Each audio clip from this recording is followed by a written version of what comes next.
Good afternoon, everybody. Welcome to Wild Earth this glorious afternoon. It's so sunny and warm here in South Africa.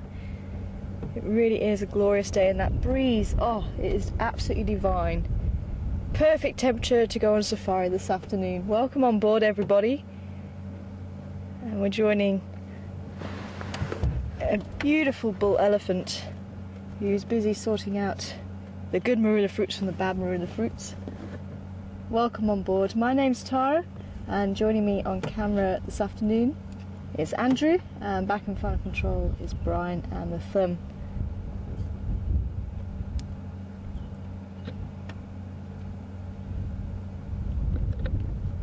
And we are getting to the end of the marula season,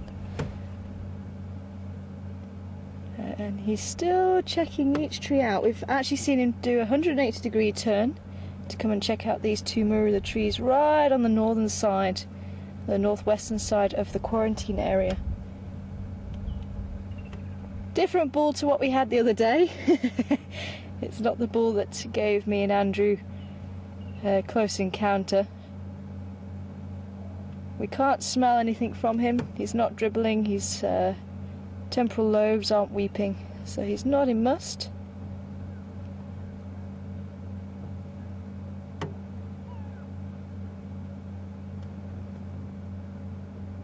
But certainly on a mission.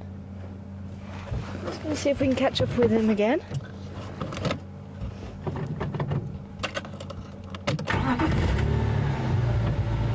So we have kept up with him from the east side of the quarantine. There's one or two marula fruits that he picked up.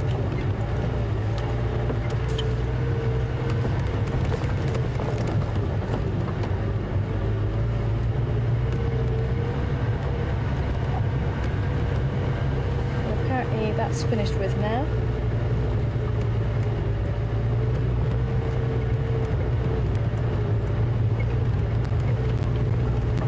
So usually Ellie bulls, when they're not in must, are very chilled, very relaxed. But even the most chilled and relaxed Ellie bull can become a little bit more aggressive than usual. Because of all the testosterone running around the body, it can be 60 times more than normal when the bull is in must. And that's preparing them for mating. It gives them the confidence. And apparently female elephants do like or do prefer bulls in must. They become more desirable.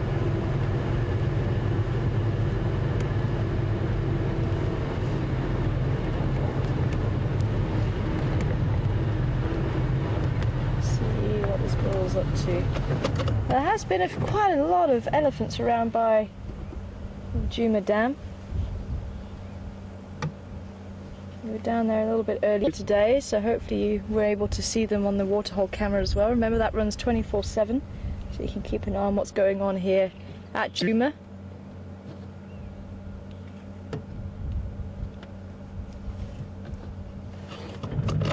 Just going to see if I can get another view of him for you.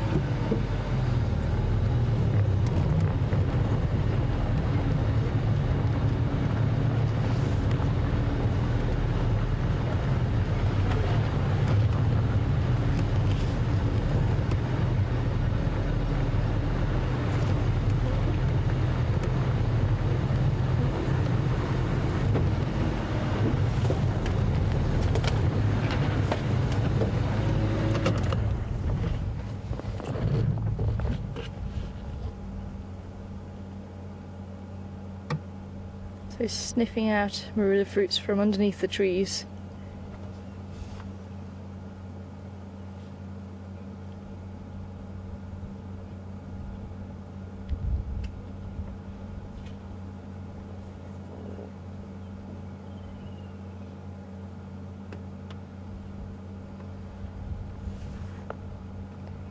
Hi Tim in Arkansas. Welcome on board this afternoon. I think I'm getting my mornings and afternoons all mixed up. But welcome on board.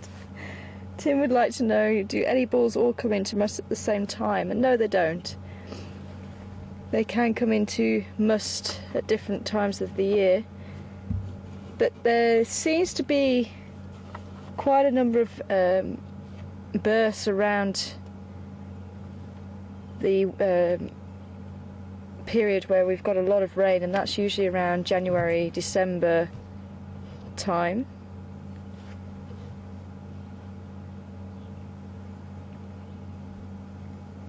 And elephants actually have a gestation period, the longest gestation period of any land mammal, and that's 22 months. So that's almost 2 years that they are pregnant for. So the bulls quite often would come into, or still be in must, around that time, ready to mate with the females that are in estrus. But depending on how old they are, they could be in must for a few days or a few weeks, up to about 3.5 months when they around the 20s, 30s, and it can get up to around 8 months of the year that they're in must once they're in their prime, which would be probably around the 40s, maybe 50s, and then after that it starts decreasing again.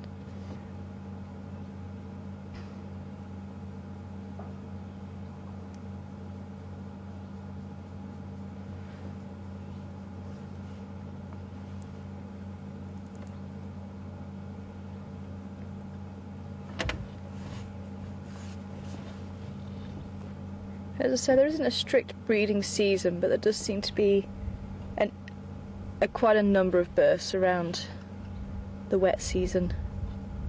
As I say, the wet season usually starts from about October, November and runs through until about February.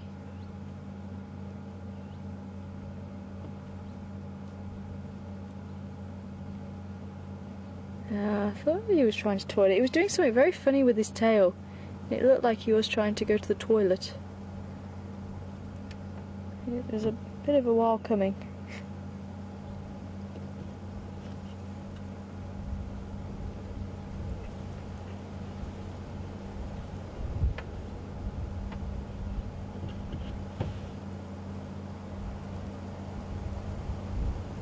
Again, very quiet as he moves through the bush.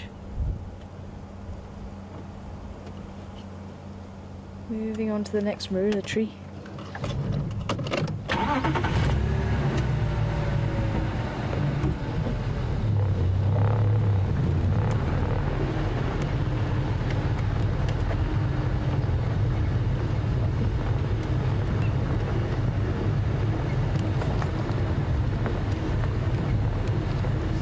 There's a few more around the corner, so we might be heading that way. Yep, there we go.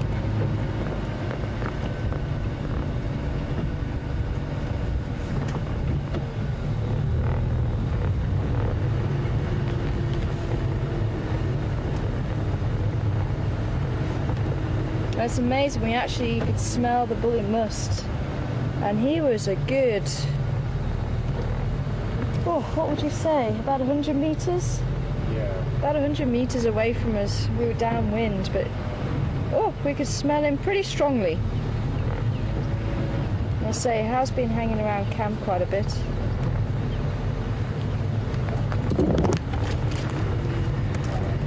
But I still think he's quite a gentleman. And as I say, we've bumped into him a couple of times now. And he's just stood there looking at us, and we've just reversed back, and he's just carried on with what he's doing. And quite often it's the young bulls that have quite a lot to prove, and they obviously go through this process, and it's quite alien to them when they first start going through it. Around their early 20s they'll start going into must. And so it's got to be quite a lot to handle, and apparently it's when the temporal lobes are weeping, it is actually swollen as well, and that can cause quite a lot of pain, so you can understand why they can get quite irritated. But as the bulls get older, obviously they've gone through the process a lot more, so they're going to be a lot more used to what's happening to the body.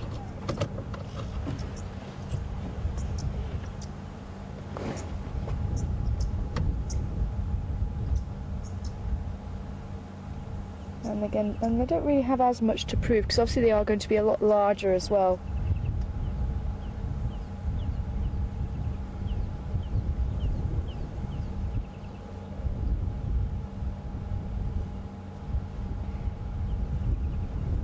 I think it might be worth us going down Zoe's road, because I might be able to see him nicely on the other side.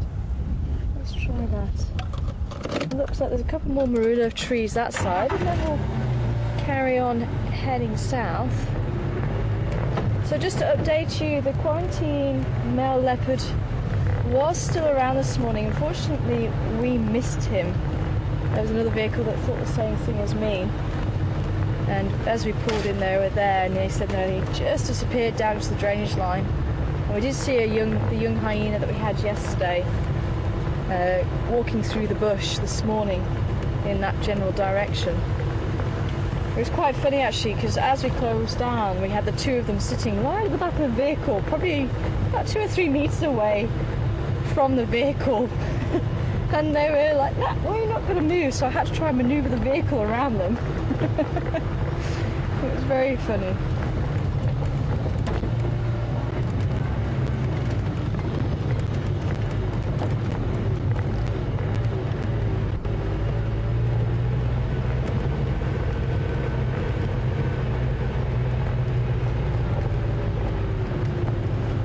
Hi Sharon, welcome on board. Great to hear from you this afternoon. And Sharon would like to know if rabies or TB is a big concern in the bush. Rabies you don't hear so much of nowadays. As a dog owner, I do get my dog vaccinated. Once a year he has to have his rabies jab. But yeah, you don't really see animals, rabid animals. Can you see him?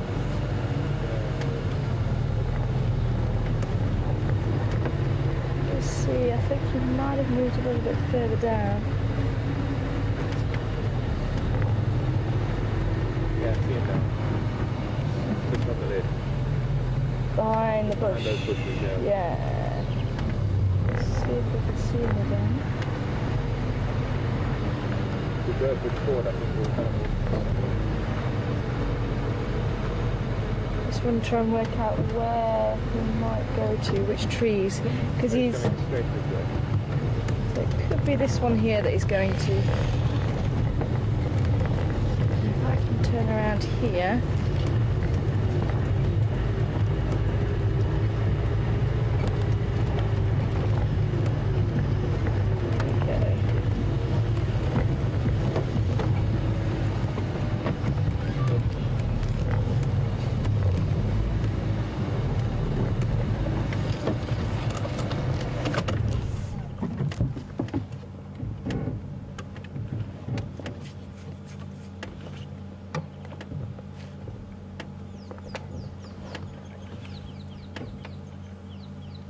Hi Julie, someone was asking me this the other day.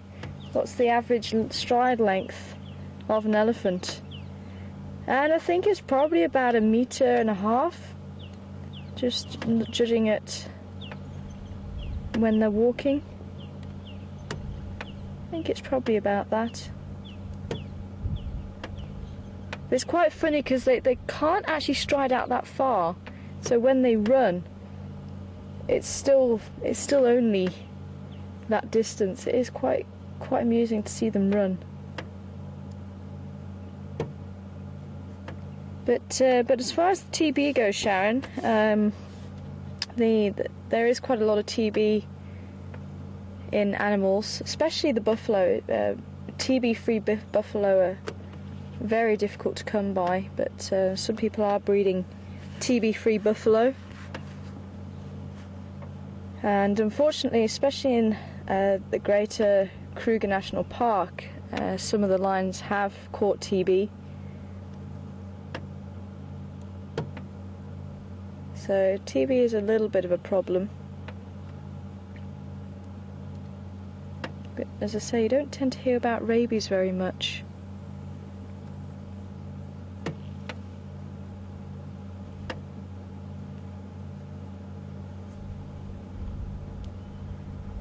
Now, I must admit, I never knew this before, but Brian taught us something today about the marula fruits. That some trees produce sweeter marula fruits than other trees. And that actually starts to make a lot of sense, why some elephants go to some trees more than others.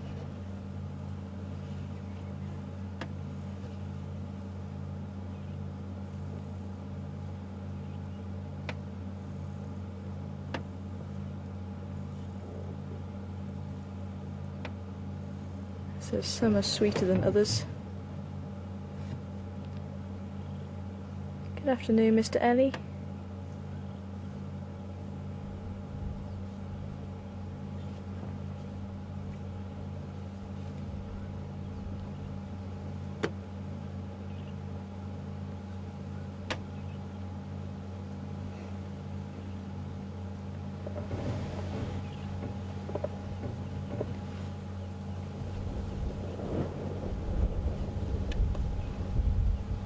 Apparently these marula trees didn't have any fruits underneath them. It could also be that these trees, or certainly this one on the right, we actually bumped into our Ellie the other night underneath the marula tree heading back from drive on my left. So I know there's been some there. Apparently he wasn't interested, but marula trees are male and female, so only the females produce the fruits, the males don't. So they'll have male and female flowers on each of the trees.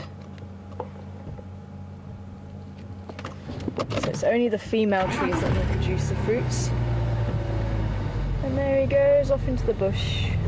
It's getting quite thick over there, so let's carry on with our safari. But lovely to catch up with Gentle Giant this afternoon.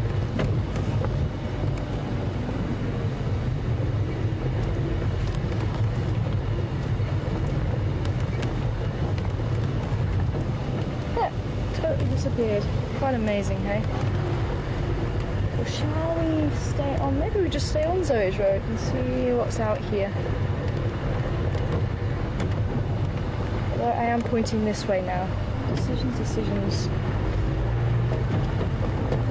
Might be worth us trying down Twin Downs Road. We haven't heard any more about Gorilla, so she might still be in the area, so it might be worth us checking around the area just a little bit later on. It's still quite warm now. The cats will probably be sleeping underneath the bush somewhere, keeping nice and cool in a drainage line. So I think it is worth us checking around those sorts of areas. There was a couple of giraffes around just after drive. I think some of you might have seen them at Gowrie Dam. They were hiding. But as I say, I do want to check out around the back of Mvubu Road again. I think that's worth just checking once it gets a bit cooler again. We'll see if there's any movement around there.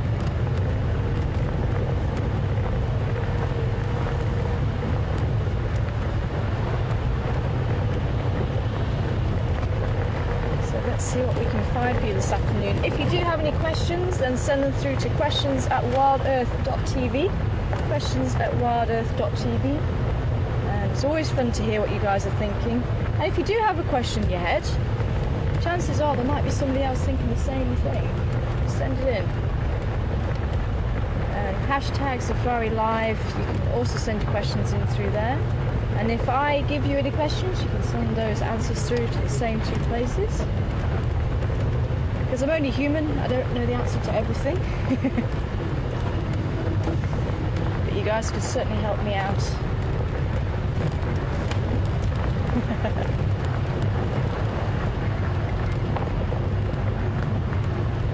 Thank you so much.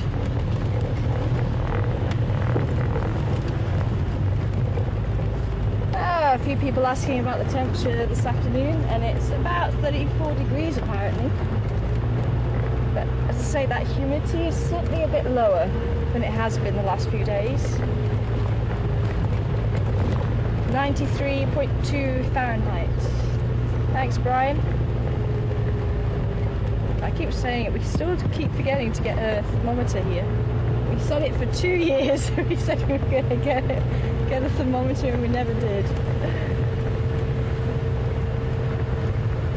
It's always interesting to know how hot it is. But we were just saying actually, it's quite a pleasant temperature this afternoon, but certainly with that wind, oh, it's glorious, absolutely glorious.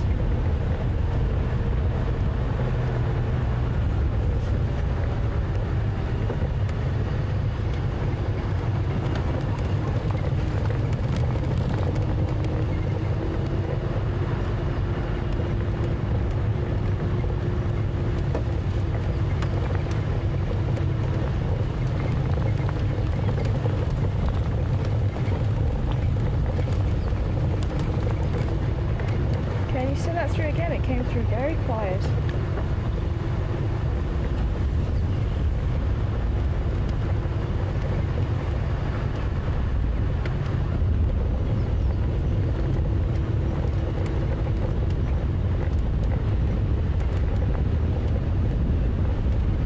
Hi, Jacqueline from Savannah. Good afternoon to you. Jacqueline from Savannah would like to know if we actually apply anything to stop the bugs from biting us. I think some of us do more than others. But yeah, we do, but as far as animals being sensitive to it, I'm not sure, but we do have mosquitoes here and we are in a malaria area, so we do tend to spray ourselves. We don't tend to take malaria tablets, especially if we're living here. And if you don't spray something, it's obviously you are running the risk of getting malaria. But we do have the Anopheles mosquito that carries it, and that tends to bite you around the ankles especially. They tend to home in on the ankles. So if you don't have, oh, I can see more ellies. So if you don't have any protection, then they do chow you quite a bit, and as I say, some more than others. But I haven't seen animals react. It might just be just an unpleasant smell to them if they do smell it on us. But I think mixed with our deodorants and shampoos and guests wearing perfumes and things like that, I think maybe the animals just get used to knowing whatever's in this contraption that pops up every so often around where they are. They just need to expect odd smells from it, I think. Because they've grown up, well, pretty much all these animals will have grown up with vehicles now. Maybe the odd tortoise might not remember vehicles when they were younger, but maybe the crocodile. But certainly the mammals, I can't think of any mammal here that wouldn't have had some interaction with vehicles right from early age.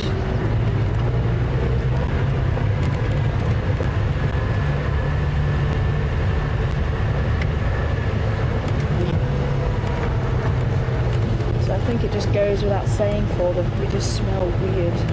And obviously the smell of the petrol or diesel that's in the vehicle as well.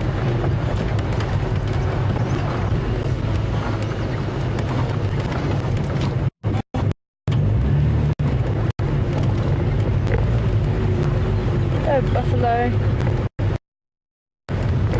Looks like there has been a lot of activity around this camera.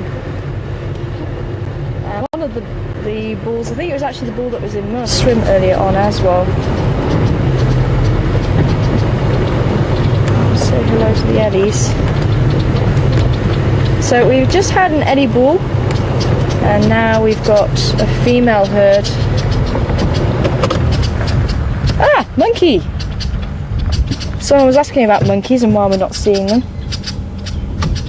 Because they tend to live around by the lodge.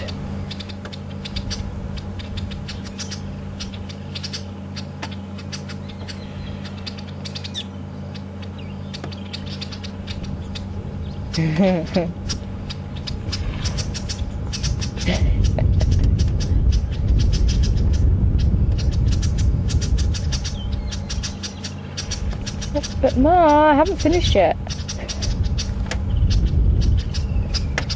I was just saying as well, there isn't actually as much water in the dam as there was in previous summers. But I think that's not necessarily a bad thing in one sense, that if it is full, you don't tend to get the animals coming around this side of the dam to drink. Oh, hippo's displaying.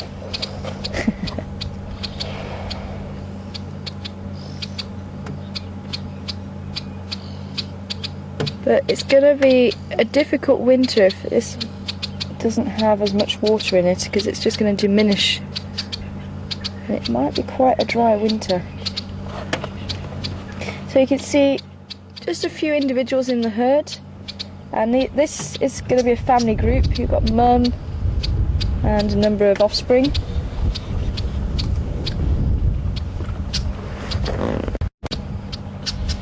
Good afternoon.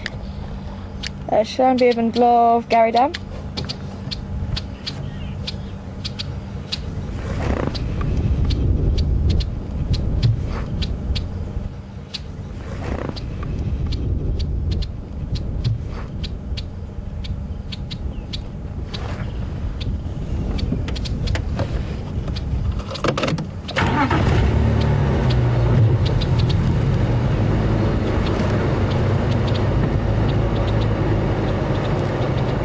Could be one of those, probably the largest one is the eldest daughter, and maybe one of those smaller elephants might be one of hers. It's unusual for elephants to have twins. It doesn't happen very often, only occasionally.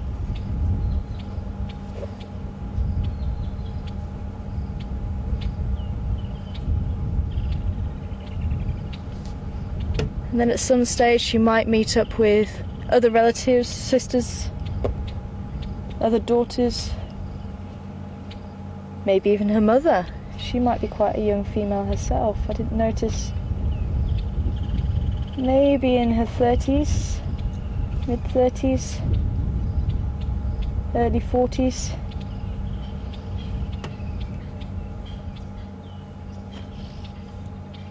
Maybe even her grandmother might still be around.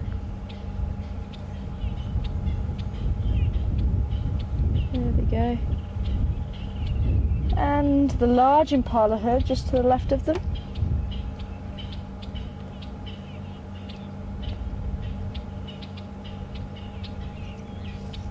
It is nice to see them. Do have a soft spot for impala.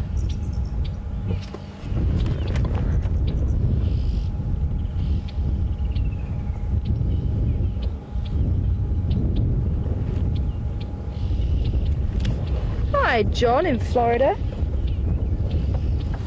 And we do, John. John wants to know if we have any omnivores in South Africa, because we talk a lot about the carnivores and the herbivores, but do we have any omnivores?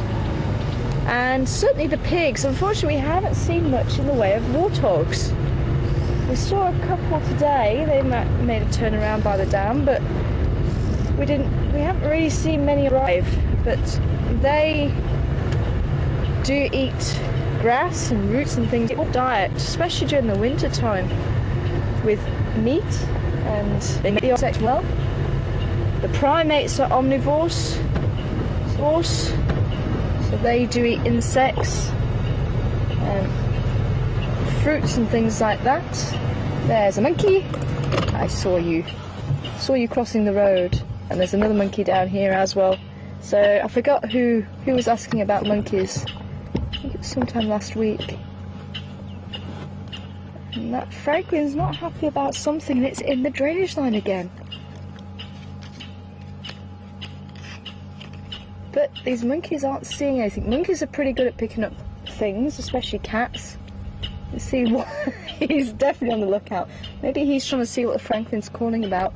If these guys, oh, there's baby just below it. Oh, look at that. Oh, very cute. So these are vervet monkeys.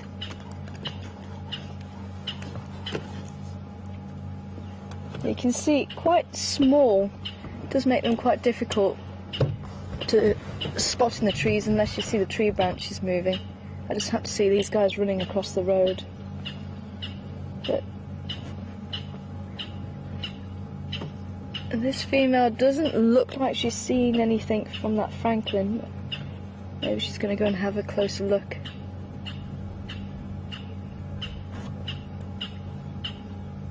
Yeah, there's a couple watching, but they've not seen anything yet.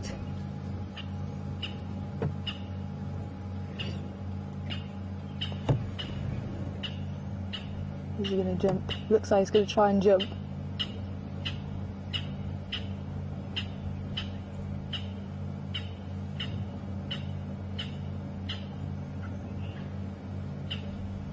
No.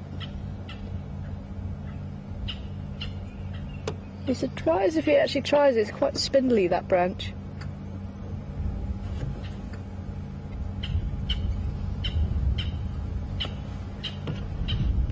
Hi, Richard from the UK. Richard wanting to know, do we have the tsetse fly down here in the sands? And the tsetse fly is notorious for spreading sleeping sickness, which is quite a nasty disease to catch. But we don't have the tsetse fly. That's further north in Africa, as far as I'm aware. But certainly here in the sands we don't get the tsetse fly. I'm just trying to think, I haven't heard of anybody else talking about it here in South Africa, so I'm fairly certain it has. If it was here, it's no longer here. But certainly further north they definitely have it. Come on, monkeys, what's Franklin calling about?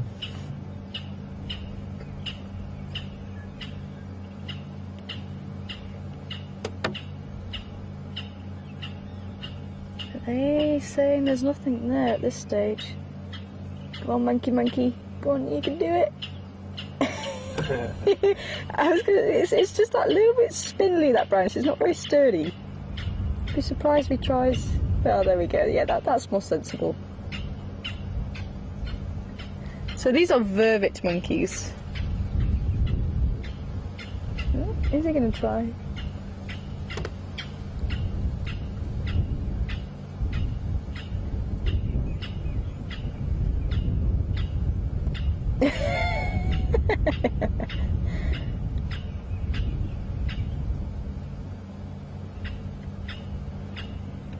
I can see those pink eyelids. Now, facial expressions in primates are very important, and it is possible that's one of the reasons why they have the black face, is so that those pink eyelids actually show up.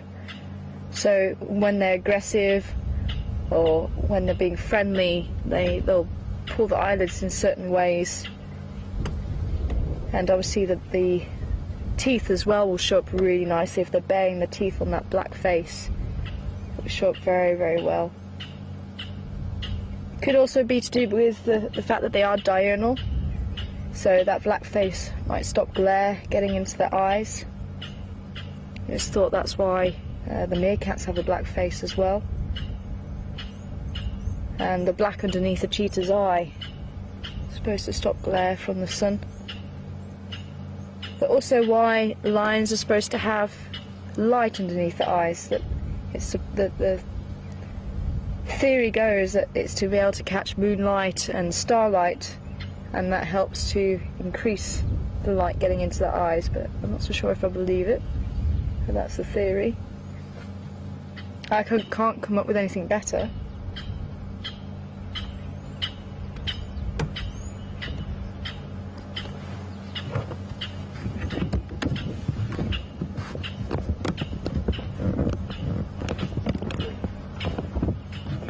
Just checking the microphone. Is that any better?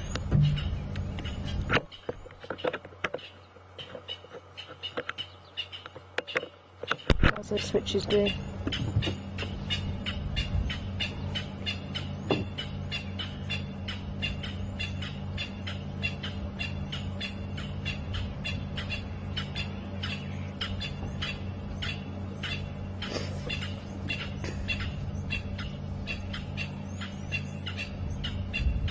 Well, these francolins really aren't happy about something, but what that something is, I'm not sure, because these monkeys aren't giving me anything. Because if there's a cat there, these monkeys would be picking something up, and you kind of hear a...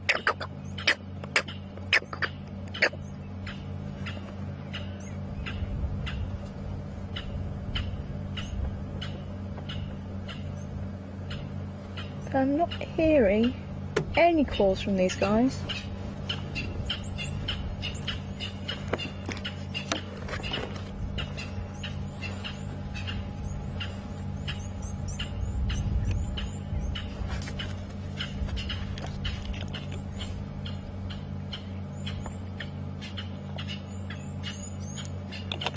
Hi Anne, welcome on board this afternoon. Anne would like to know how old are Ellies before they have their own young. And I think I'm just going to drive through here and just see if we can't get the other side. And just see what those francolins might be calling about. But as I say, I'm not sure, these monkeys aren't calling. So maybe it's a snake or something like that, something that the monkeys can't see, but I think it's worth checking out. But yeah, Anne, how old are baby Ellies when they first have young? And females, if I remember right, it can be as young as 12, but it's more likely going to be around the 14, 16 mark. And when a female comes into estrus the very first time, the mother and other relatives are there to help her through the experience, because you're talking about this very small elephant, and they could potentially choose a mate for her that is much larger than she is, and that's going to be quite daunting. So they will actually help her through the process. Let's just see. Going in where I went in this morning.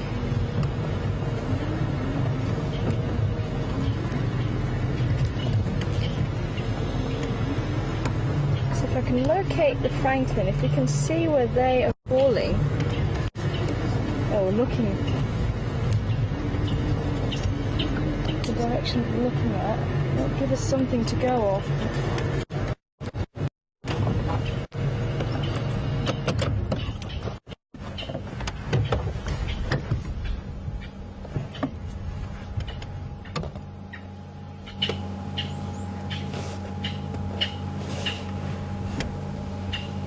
I'm not seeing much.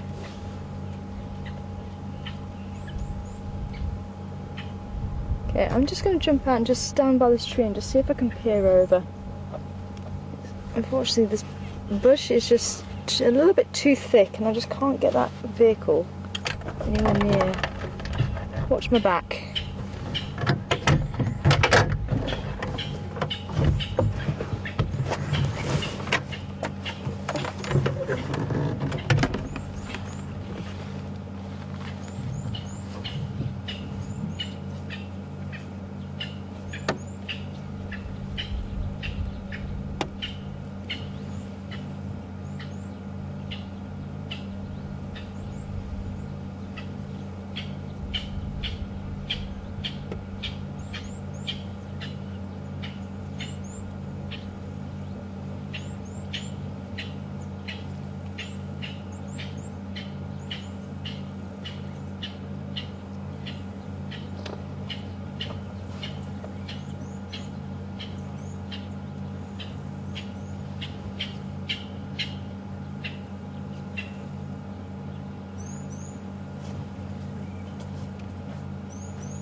monkey's lucky.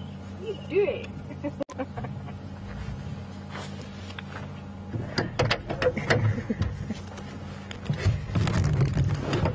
I can't see anything. I couldn't see where the Franklin was. I think it's just the other side of these trees here. As I say, these monkeys are not calling in the slightest. Looking at me going, are you crazy?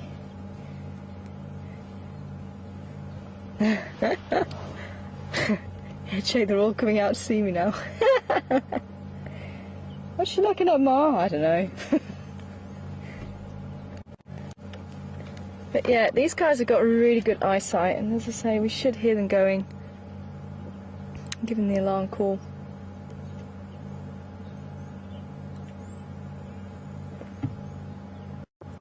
Nothing. But it's just strange that we've had the Franklins calling, and as I say, I've heard that chup, chup, chup, and they've done that. And we've heard that, it was in a riverbed. I think it was in Kruger. We went around the corner and there was this lioness lying in the riverbed, and the Franklin was a good, 2-3 meters away from it, just going bop, bop, bop, right in its face.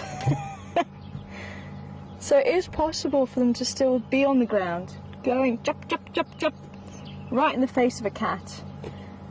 But the fact that these monkeys just aren't giving an alarm call. So it could well be a snake moving through there.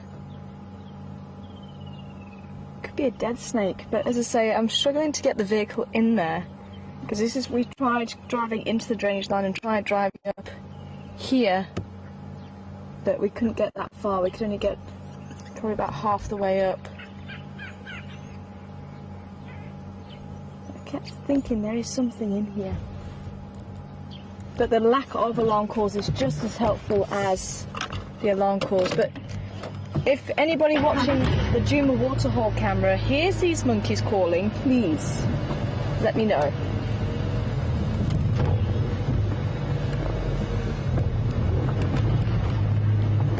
Hi, Laura in Happy Valley. It sounds like a good place to live.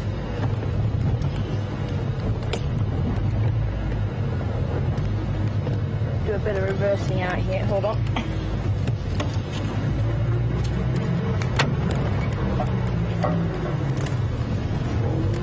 Yeah. So Laura would like to know who leads a monkey troop. Is it the male or female? It is the male in the monkeys. And actually the males, they're the reason why the Afrikaans for them is a blauwapie, blue monkey, because their testicles are actually blue, bright blue. And I was actually trying to look out for the male for you to show you, but it looks like somebody has actually gone and spray painted them, and he'll actually sit displaying them. So if you're over on safari and the male is sitting there with his legs sprayed open, showing you those blue testicles, he is actually challenging you. And if you were another monkey, you would actually retaliate by showing yours. Yeah, all the yellows are coming down to drink.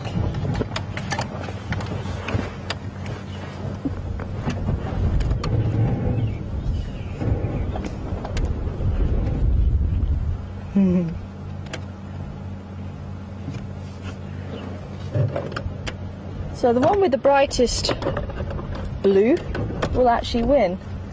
So apparently the brighter they are, the more dominant they are. Oh, hello little one. I thought you were going to come down to drink. Young bull.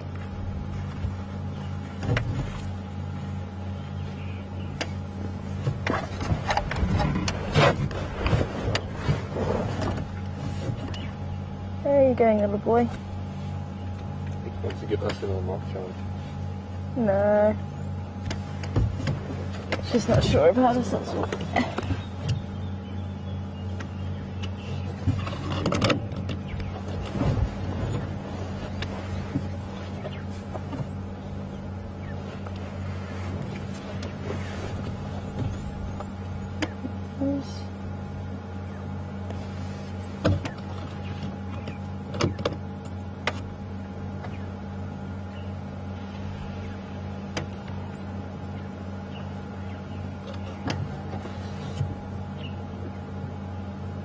If he is going to go into the drainage line, it might be worth us just sticking around just to see if he finds anything in there. Interesting that he's on his own, he's quite young.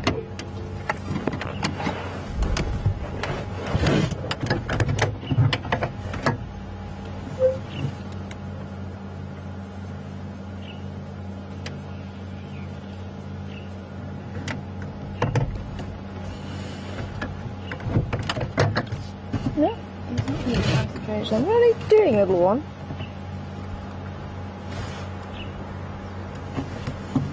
Where is he?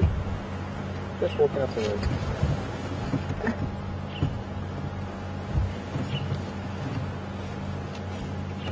Am I okay to reverse? I can't actually see him. Yeah, okay. Okay.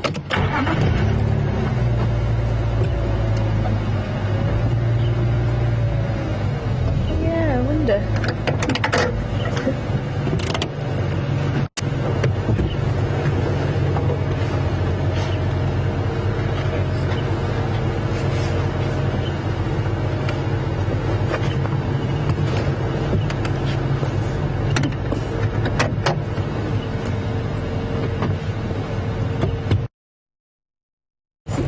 Oh, he's just standing behind me.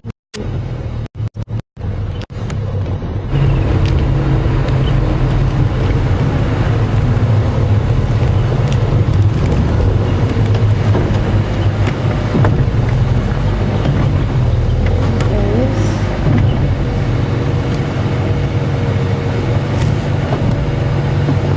I suppose he's probably around the 15-16-year-old mark, so he probably is around the right age just to be starting to move away from the herd.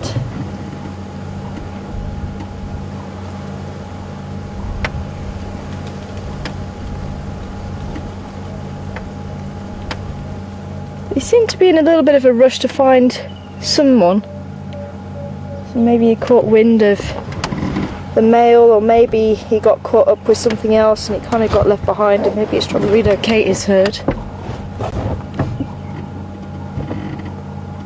Because they do tend to fall towards the back of the herd.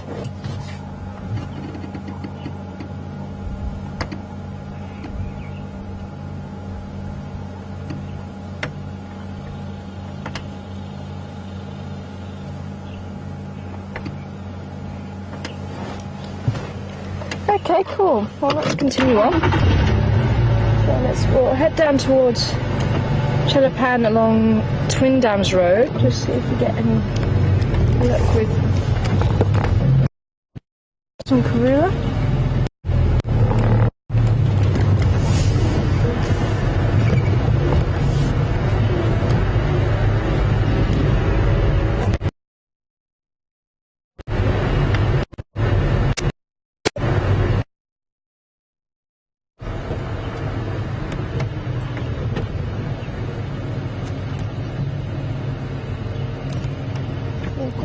That's the thicket where the falling from.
Sally in Wisconsin. Welcome on board, Sally.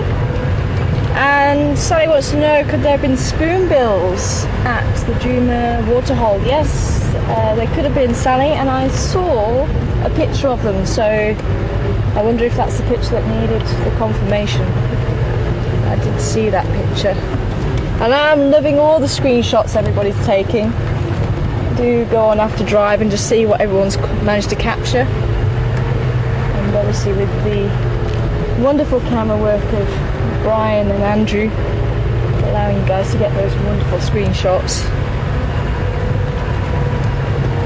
It's brilliant to see everyone appreciating their work.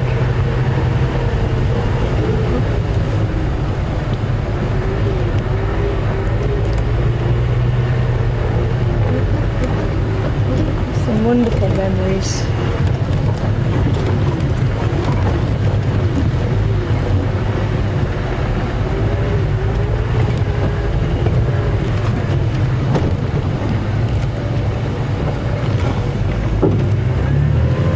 Just keeping a very careful watch on what's going on here, just in case. We did have a leopard track, just one going in, so it is possible it's around here. But as I say, those monkeys are sharp, and if they did see a cat, it'd be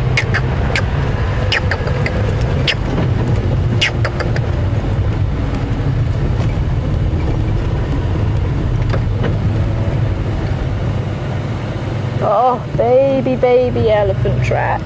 Oh, that's tiny. Sure, that's like this big. Don't know if you're going to be able to see it, but I just pull off. There's a couple up there, there's a couple down here, but I might be a little bit close to these ones. There we go. There's baby elephant track. And actually, it's over the top of an adult. The adult one is, I can actually show you there.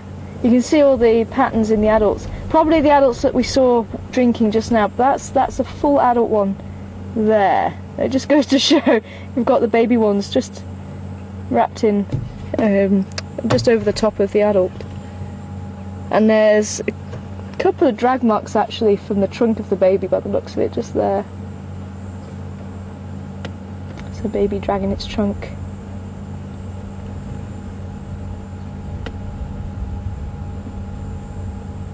Oh, it's lovely to see so many babies, baby elephants. Oh, sorry, in the way. There's another drag mark there from the trunk.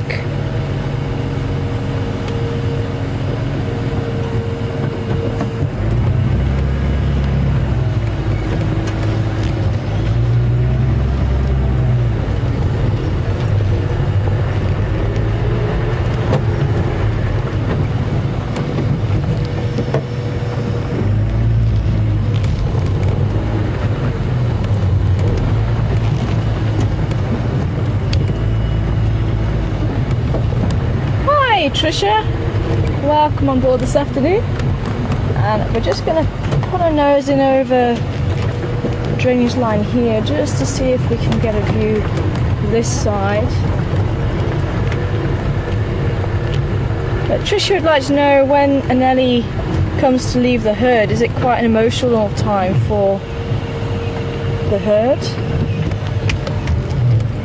And do elephants get emotional? And as I say, with the bulls, it's just a continuous thing. The females, oh, who's that? Oh, bushbuck. Is that a bushbuck? Quite a bit of bushbuck, or a daker. So I'm just trying to see if we can get a different angle at this drainage line. Just because we've had elephants trumpeting from here. We've had, I heard the lion call last night about 9:15, and then straight after, about 10 minutes later, we had the elephants trumpeting. Franklins were calling here.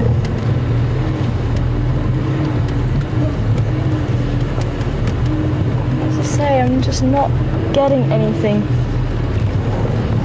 No tails in trees, nothing. Nothing.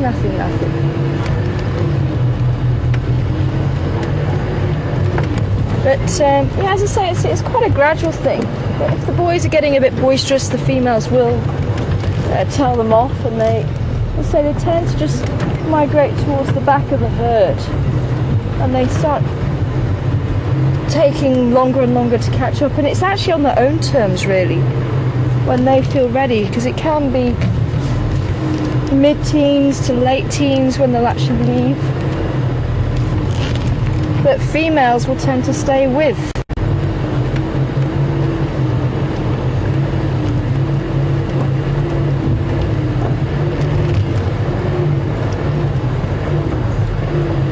Oh, okay. It's Nympha. Signal's doing some funny things, so do bear with us.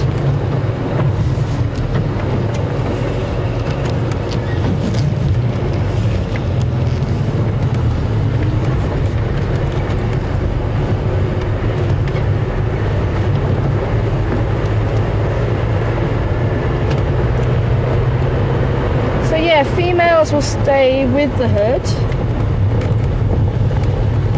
and it's really even when a daughter has her own baby, she might not split away from mum until she gets a lot older.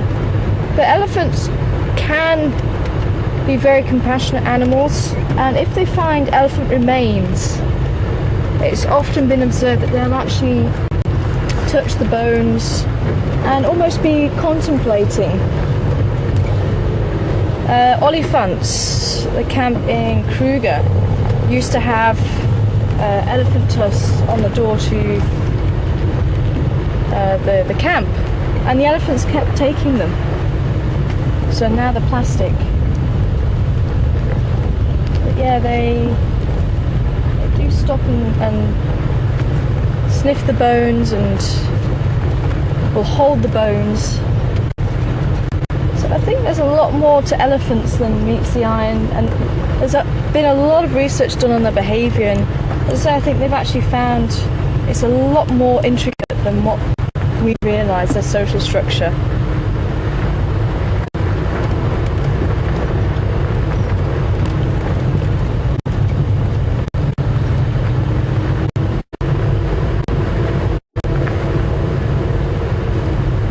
And as I say, Mark is definitely talk to you about elephants. He has a great affinity for elephants.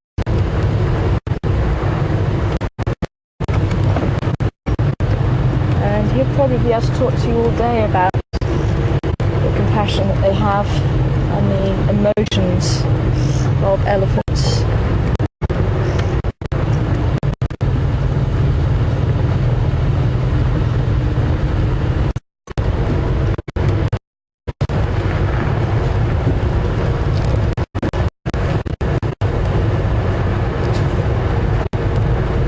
And they actually found with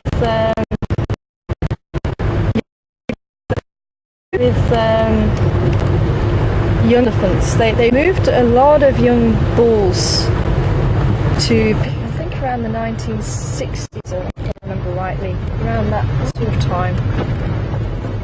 And unfortunately, as those bulls grew up, they became a bunch of juvenile delinquents, and they would actually chase cars and push cars over and really be quite naughty. And they got to the point they were actually killing rhinos because there was no female elephants to mate with. They were actually fighting with rhinos and killing rhinos, and they were even breaking their backs by trying to practice mating with them. So they actually realised they needed bull elephants to keep them in line. Let's just take this tube track. We'll pop out on Filman's cut line. But no, Marilla might be around here. So they brought in bull elephants to keep these boys in line, and that helped to a certain degree, but it was only when they brought the females in did it really bring the bulls back in line. So For elephant society to work, you need the matriarchs, the old females, to keep those bulls in line, as well as the old bulls. And once they brought them in, they did settle down. Yeah, they were causing a big problem.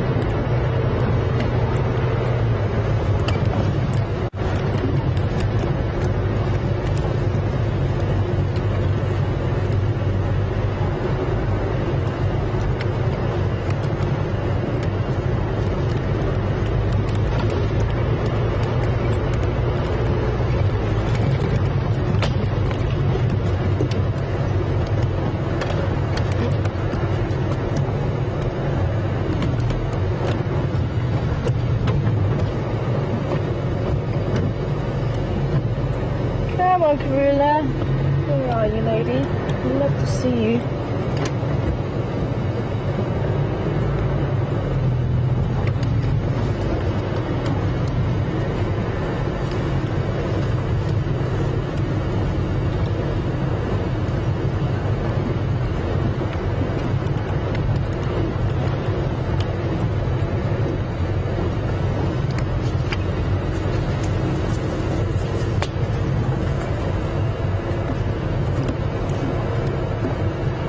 Hi, Miss Jacobs, and welcome to you and your class this afternoon. And Destiny would like to know, does it smell bad with all the dung around? And it actually doesn't. You'd be surprised. And a lot of the dung isn't bad smelling, it's quite sweet. Like the elephant dung, it's not offensive, it's got a sweet and sour smell to it. And a lot of the herbivore dung doesn't even smell. Carnivore dung is not a nice smell, and even otters are awful.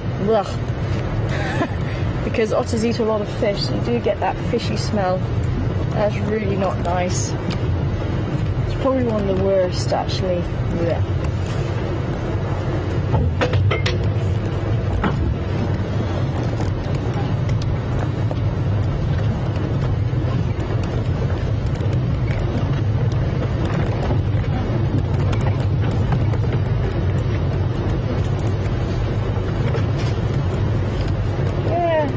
The bush is a lovely smelling place, especially as the rains approach. Oh, when it's been very hot and the rains are approaching, oh, that smell is just divine. And just after the rains have fallen as well. Okay, I think I need to keep going along this way. Okay.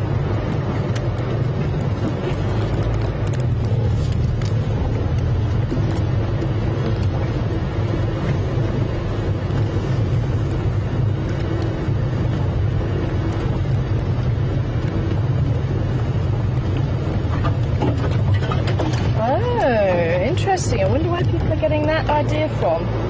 So some people are saying and asking about Tandy's cub. Now, for those of you who might have missed it, unfortunately, Tandy's cub was reported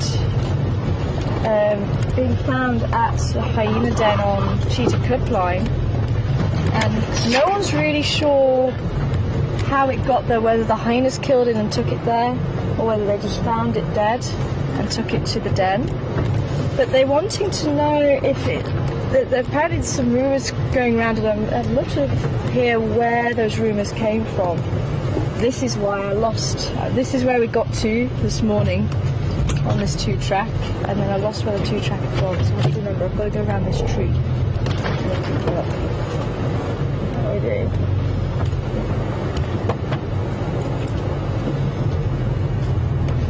So some people saying it might have been Karula that actually killed Tandy's cub. But I'd love to know where that rumour's come from. And why would Karula do this, and is it possible? Technically speaking, anything is possible. This is the bush. Anything is possible. And what would baffle me is why Karula would do it, because she shares the genes with Tandy, who we know as Saseka. So apologies for those people I was getting a bit upset with. They were getting very confused because I thought it was Shadow, but Shadow is Tungana. So it's actually Tandy, and she was known to us as Saseka. But she shares the genetics with Tandy because Tandy is her daughter. She was actually her first litter, along with who we call Shadow. So she should smell fairly similar to Tandy. She should be similar to that of the family.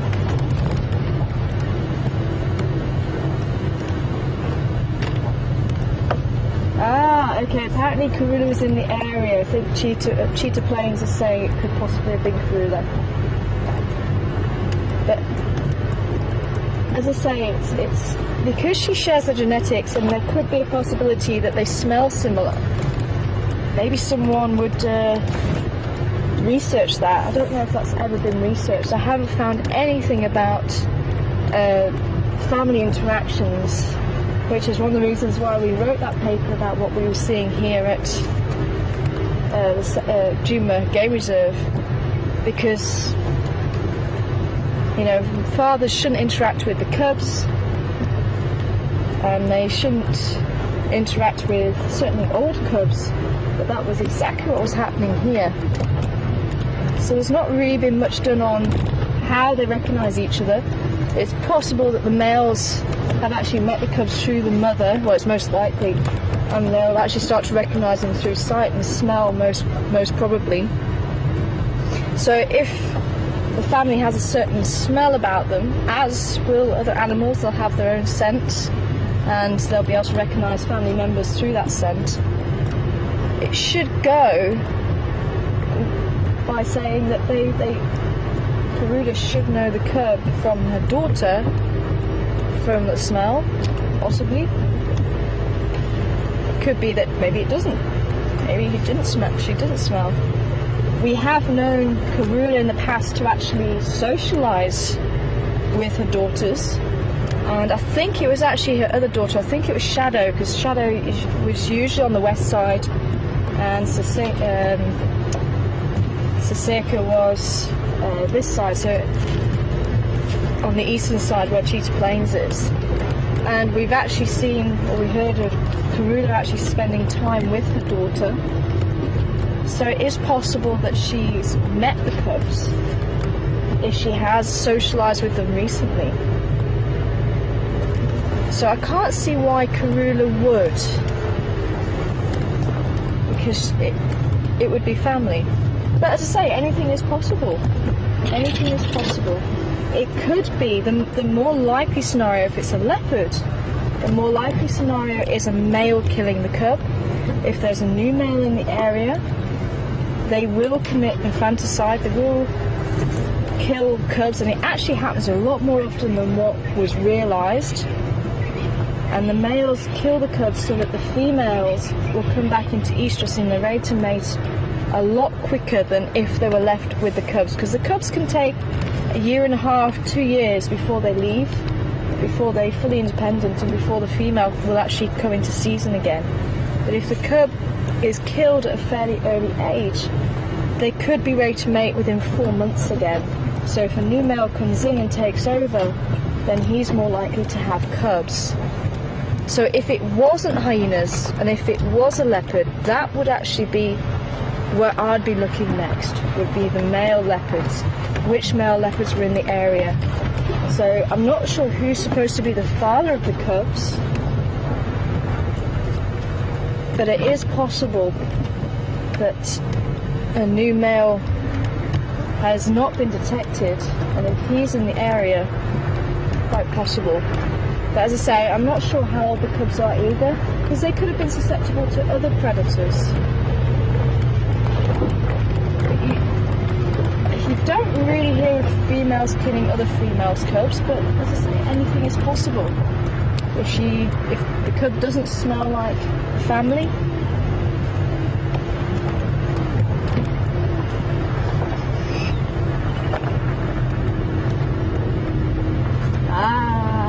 See, this is why I don't want to go too far.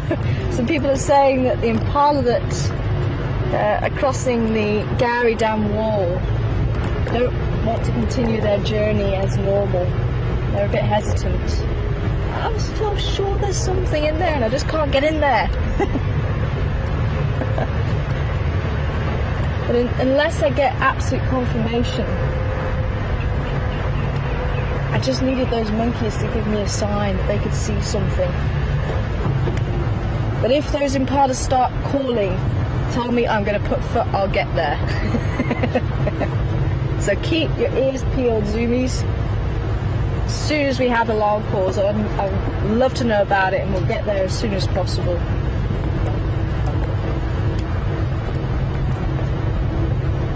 Monkeys, impala, if giraffes come and they fixated on something, let me know. You are our eyes and ears, whoever's watching the waterhole camera as well. Eyes and ears.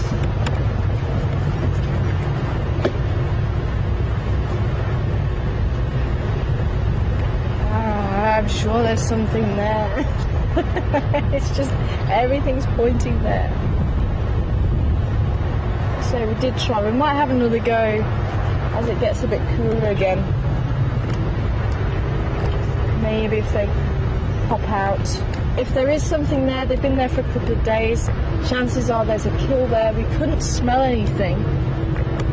But if they are there and there's a kill there, they should come out to drink.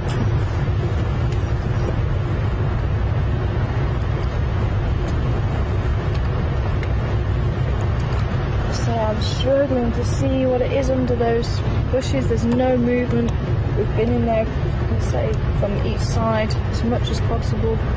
We went in there this morning.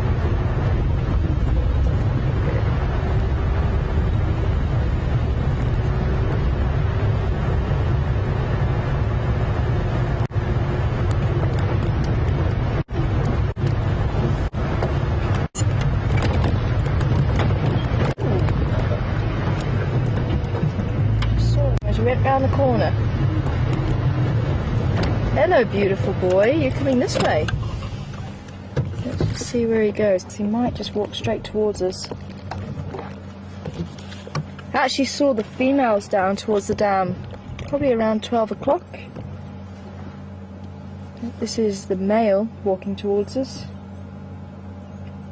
And this is a Nyala. And he is beautiful. Very unusual horns, they don't usually get that close.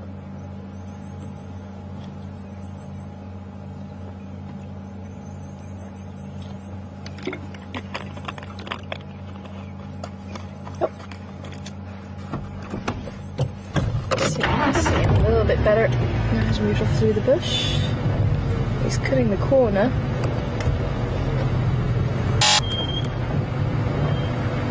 Where are you going to pop out, my friend? Oh, beautiful. Come down here. They are so elegant. This antelope. I think he's... no, he's changing direction. He's gone that side. Back up.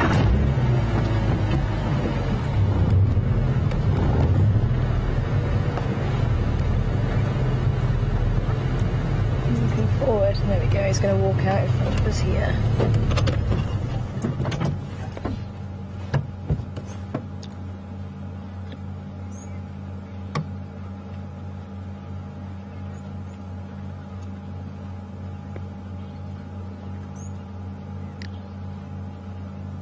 Look at those yellow stockings. And they display them very proudly when they showing off to other males, and that mane down the back will erect, so it'll stand on end. It's actually called philo-erection, just means hair standing up, and they arch the back to make themselves look really big. Now why would you go for that water? It's not very nice. Oh no, it's all muddy. You won't catch an elephant drinking there, that's for sure.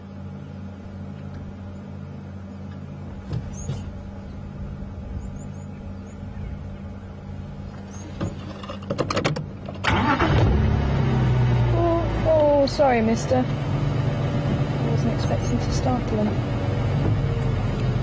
I was just trying to move so we weren't in the way of the bush. Sorry, mister. Didn't mean to startle you.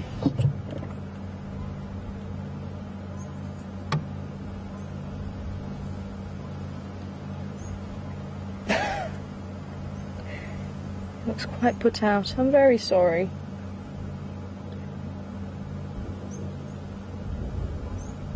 I thought because I'd actually started the vehicle a couple of times as he approached, he didn't seem too bothered, but apparently this time he was.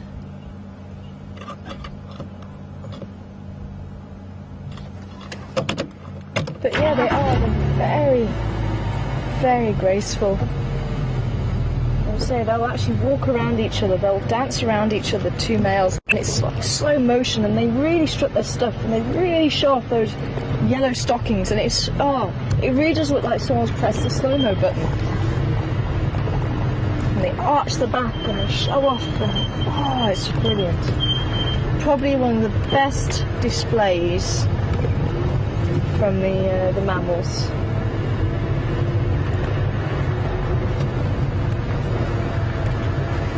Sorry, I didn't catch where that last question was from. Indian! Welcome on board, Indian. Interesting question from Indian this afternoon. Has there ever been records of cannibalism by the big cats? And there has. There was the lions, very famous pride of lions, the Mapocos. They were known to kill other lions and occasionally eat, but the Majingi lions were actually found eating a lioness. And that was one of the Styx females. Actually, just where we popped out on Philemon's cut line, it was roughly around there Patrick actually found the Majingi lion feeding on the Styx. So it's thought the Majingi lions killed her, but even if they didn't kill her, they were actually eating her. When the Majingi lions retaliated, and it's again, it's a word I wouldn't tend to use in the animal world. Animals aren't really capable of the human emotions like jealousy and anger and rage and all that sort of thing, or even hate. But there certainly seemed to be an element of retaliation when the Mapocos, who were a very powerful coalition, they were 6,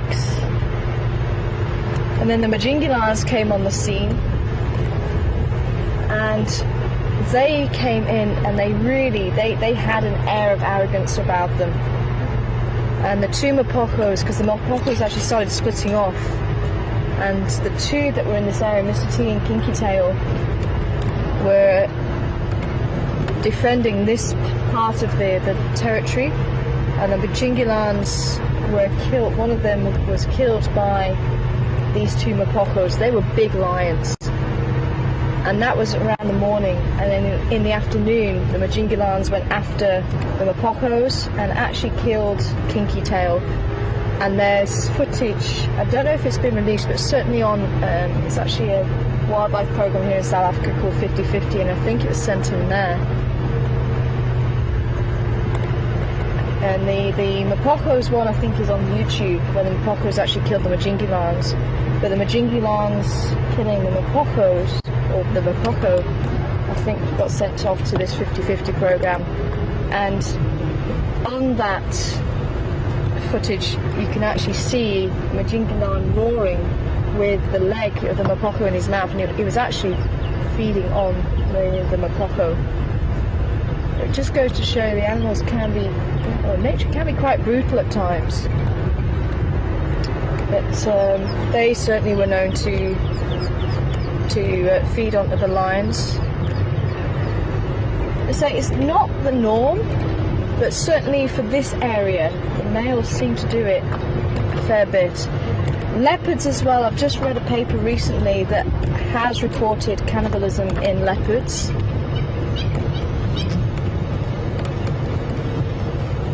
Hello, boys. Any sign of anybody here? Yeah, we have the hammercop. Hammercop seems to be here. Oh, we've got its mate this afternoon. We've got the pair of them. 2 hammercops.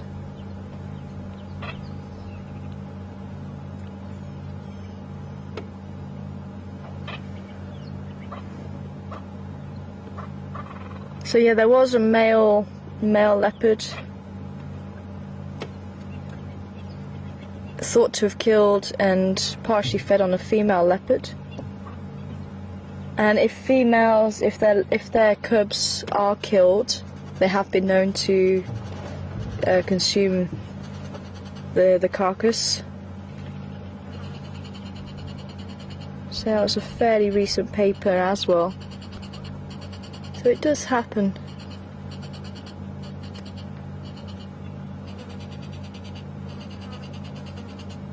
But these 2 hammercops are going to be waiting for frogs on the water's edge.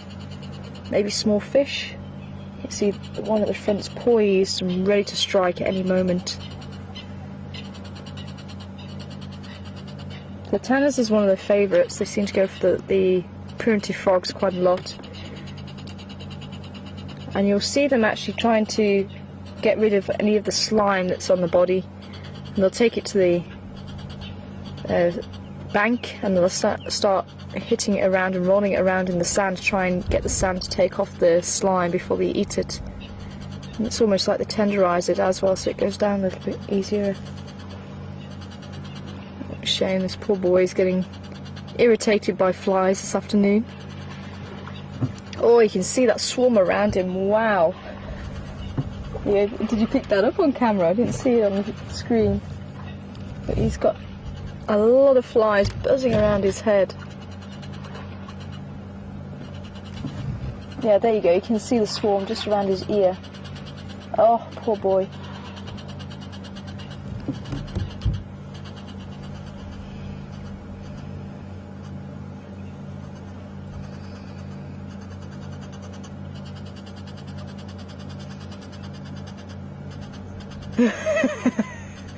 Actually, this buffalo just to our left.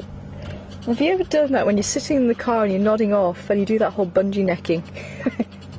This buffalo on our left is just sitting down. He's just doing that. He's obviously snoozing really nicely, look. His neck keeps touching the water and then he suddenly jolts up again.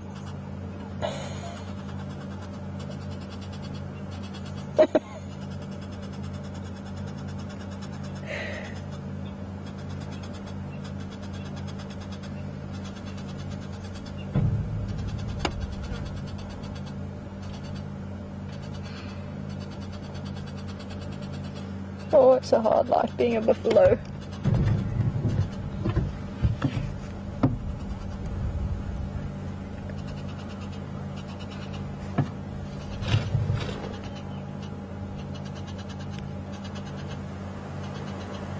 Hi, Joellen in Atlanta. Welcome on board. Oh, shame.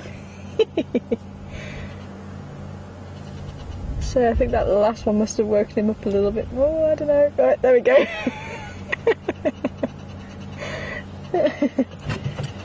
I've just woken up. Hello, mister.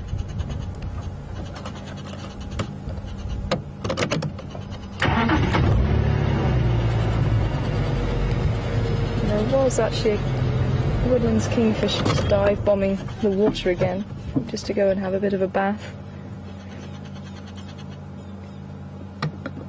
But Joellen, welcome on board. I'm wanting to know, what purpose do manes serve? And what's the advantage of having short manes over long manes? And manes are there to actually protect the vulnerable areas like the neck and the chest area. So you tend to get thickening of manes on male animals, obviously the lion in particular. You can obviously visualize a male lion with his mane, and it actually stretches through to his chest. And they tend to have those manes, as I say, for protecting those vulnerable areas. So when they're fighting, if another male grabs hold of those areas, they get mostly hair.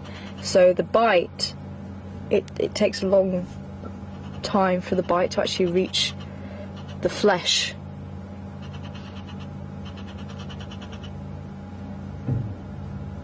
thought I heard somebody snorting over the other side there, but can't see anybody. Şlan bir evin yari çalapan.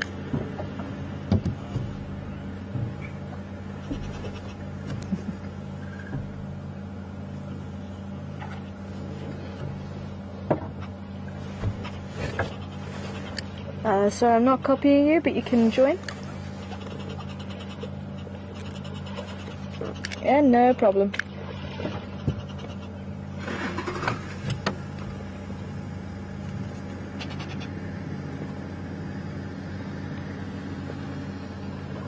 There we go. Oh.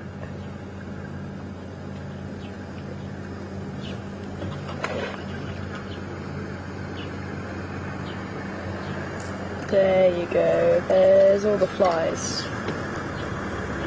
And the 2 red-billed oxpeckers sitting on board this afternoon. One in this bull and there's another one on the other bull. Hello, how are you guys doing?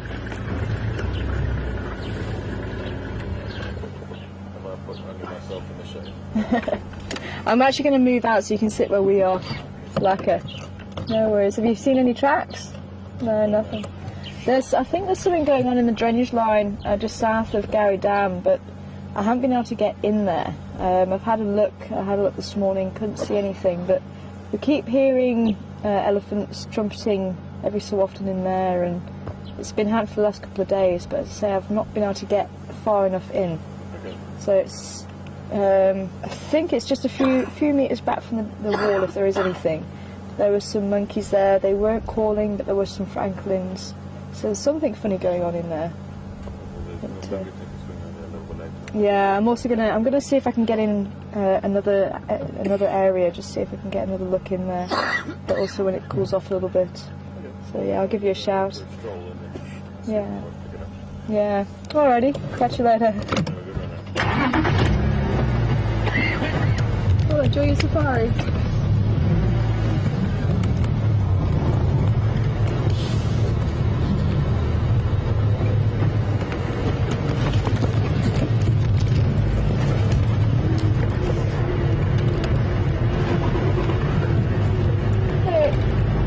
There isn't really any point to having a small mane, just because there's no protection there. So it does take a few years for the mane to grow, especially on the lion. And that's why female lions will tend to go for, the male lions with a big mane, because it shows that they're nice and big and healthy as well, and they're strong. Because the mane does, if they lose condition, the mane does actually decrease in size quite rapidly. So if they've got a nice thick mane, then they're a lot more desirable to the females.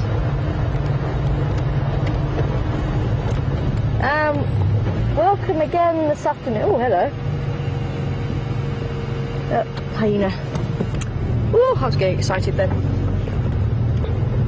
Welcome on board again this afternoon, Laura. And this time Laura wants to know a little bit more about the female buffalo, because we've been seeing a lot of the males, but not the females. The females tend to go around in very large herds, anywhere between a few tens up to a few hundreds. And so will the prime bulls. That's where you'll find the bulls in good condition, the young bulls. Will stay with the herds, and they tend to move around as a herd. So we haven't heard of any groups of females crossing through here. It's only a matter of time. They will come through at some stage. Buffalo's Hook Dam is a good area to see the female buffaloes. We have been up there every so often, but there's no indication that we've had a big herd come through. But again, we keep reading the bush newspaper, see what has been out. Oh, hello, tortoise. You're out and about again, my friend. Hey, leopard tortoise.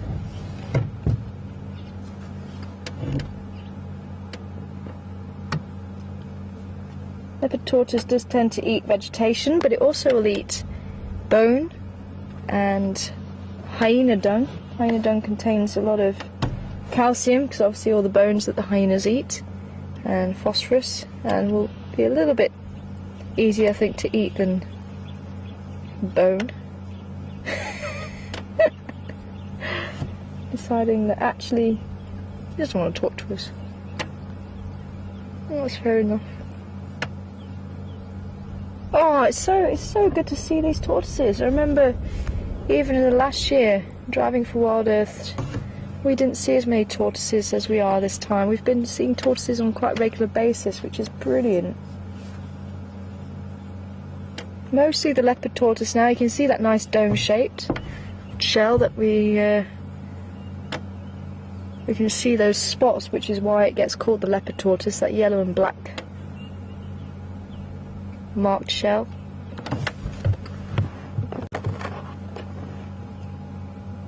Had a mouthful of grass before we came along and disturbed it. But nice to know it's actually in the area. I think this is the one that we keep seeing on the road, actually, the other side. Decent size. They can get to probably about twice the size of that. But nice to see it is that size. Easy way to tell the difference between a male and female is to actually see the underside of the shell. Females have a flat underside, males have a slightly concave, so that he can fit around the female shell nicely. There it goes.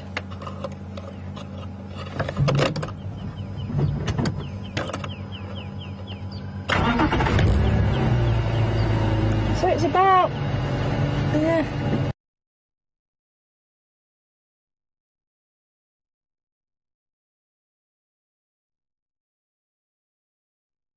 that sort of length and that sort of height, something like that.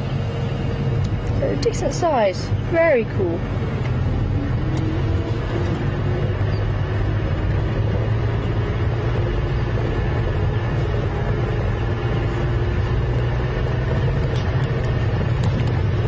So yeah, the buffalo, again, a bit like the elephants we saw. It'll be the females, it'll be the offspring, the daughters, the aunties,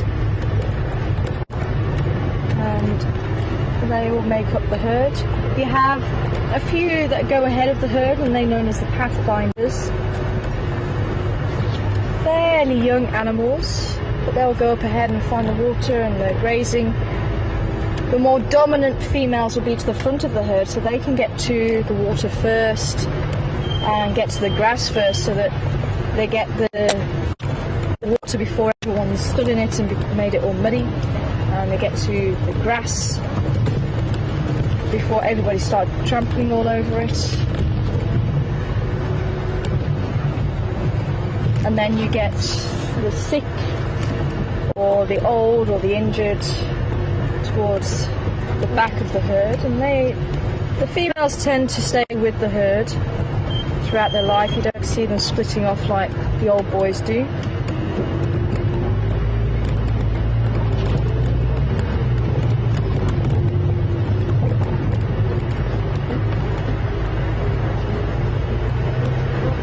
And then you tend to get the males on the outside of the herd, so they almost form like a protective barrier with the females on the inside. And if there's any carnivores around, they'll also protect, the buffalo females will protect the babies. They'll try and herd the babies into the centre of the herd.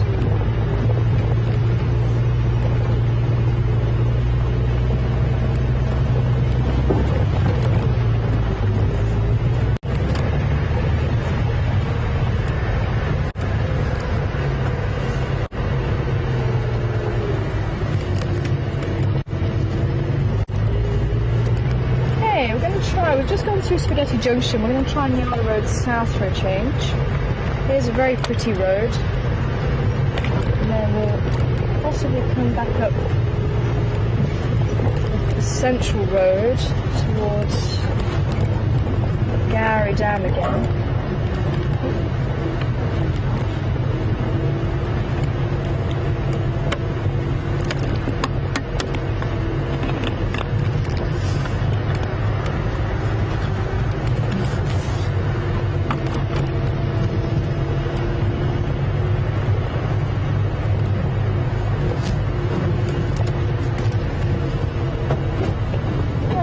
twice.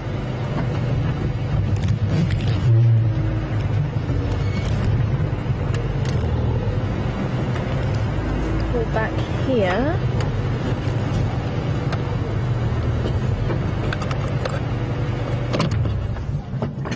There we go. That right there is an ant's nest. You see maybe a few ants running all over it. But this is the difference between the ants and the termites. The termites are the ones that build the big structures that are cemented. They use the saliva to cement the little particles together. The ants will bring out the bits of dust and they'll just leave them on the surface, and the wind will actually blow them away. That's probably the tallest one I've ever seen, but the wind will just blow that away and you won't realise that there's any ants there. You'll just see a little hole in the ground. Now, even though ants and termites have got the cave system, they have the kings and the queens and the soldiers and the workers. The ants are actually all female. The termites have males and females. That's one of the differences. The termites are actually in a separate order completely to the ants, so they're not actually closely related at all. The ants are closely related to bees and wasps.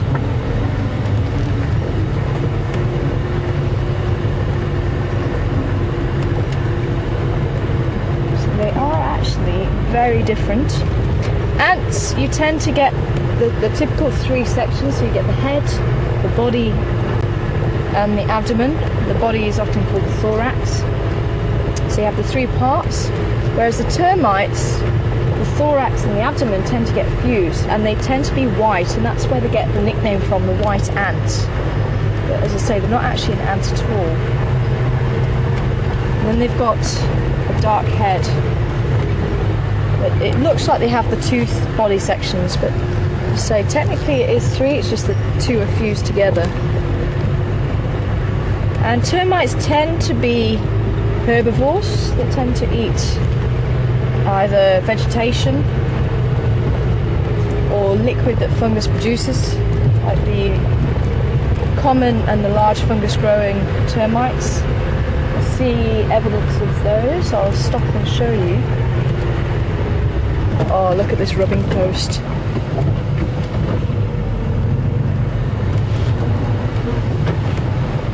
There we go. Rubbing post. You can see nice and smooth. This has been visited by many an animal, probably warthogs mostly, but the height of that, I would say a rhino would possibly use that to rub his belly on as well. Even a young elephant.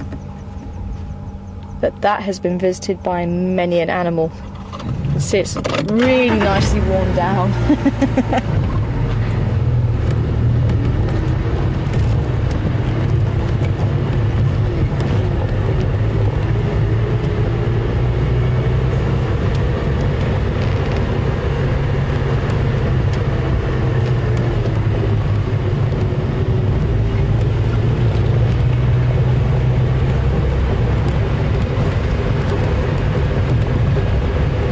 Hi Peggy, welcome on board this afternoon.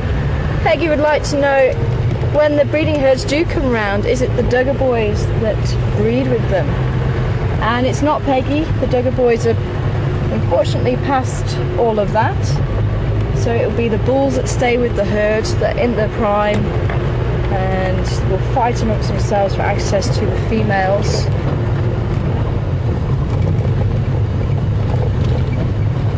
So it's the bulls that are with the herd.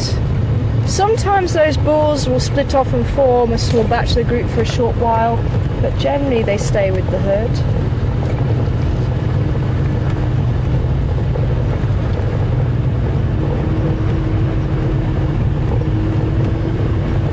Oh, that's one of my favourite roads. It's such a pretty road.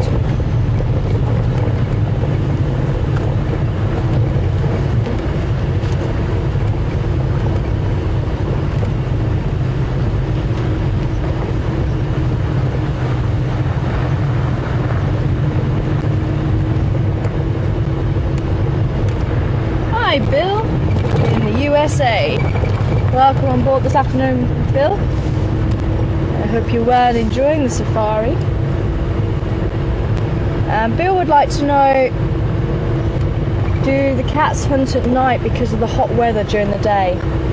And lions and leopards tend to hunt during the night because of that. So it is a lot cooler during the night. So that's why they do tend to hunt at night.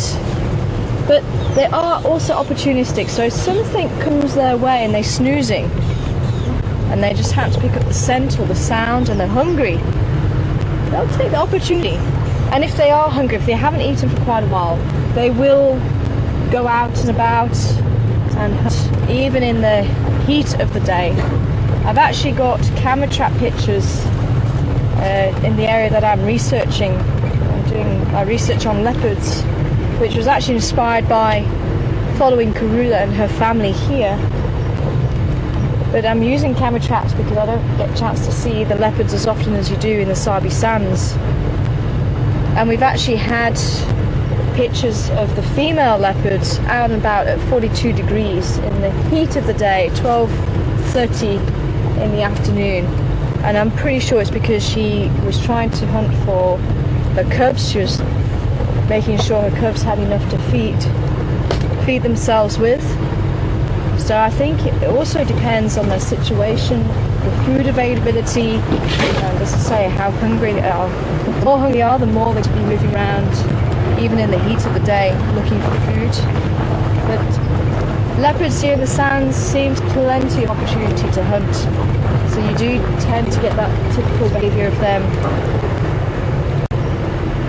I'm just having a look in the drainage line here. We've got a nice deep drainage line, perfect for leopards. So yeah, so they'll be moving around during the heat, but otherwise, typical, resting up when it's hot underneath the shade somewhere, and then moving around as it gets cooler.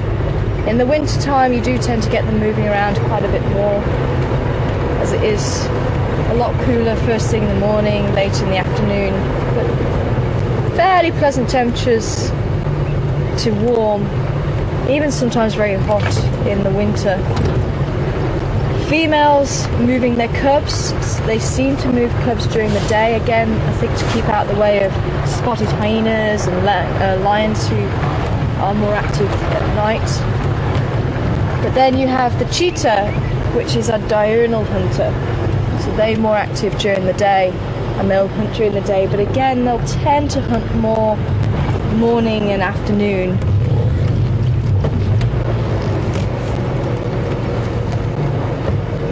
Okay, so we're going to take Central. We're going to start heading back towards the drainage line, see if there's anything still happening around there.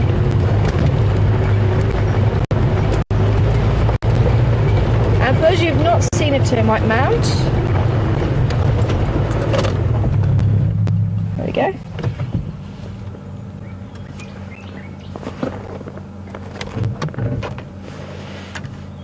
So for those of you who may not have seen a termite mound before, that is a termite mound. So you can see a big difference in the height. And this is actually quite a small one. There's some that are a good couple of meters tall. And what you're seeing is literally the tip of the iceberg. The rest of the nest is underground. So you're seeing probably about a third of what's underground.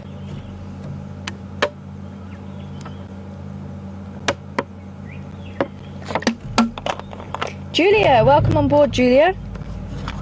Julia would like to know how long tortoises can live for. And they can actually live for a few decades. And I think leopard tortoises can live up to around the 70, 80 mark, if I remember rightly. Maybe someone can just Google that and just check up, but they can be very long-lived. I'm wanting to say even up to 100, but I might be getting that mixed up with something else, but it could be up to 100. But extremely long-lived. But if someone could just double check that for me, that would be great. I must say, another special thing about leopard tortoises, they can actually swim. I'd love to see that one day. never seen that.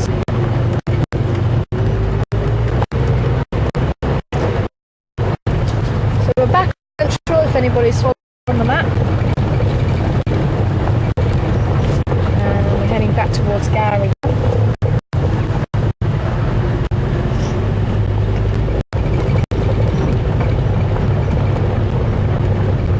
I think we might have another look inside this. I think we might have another look inside this drainage line.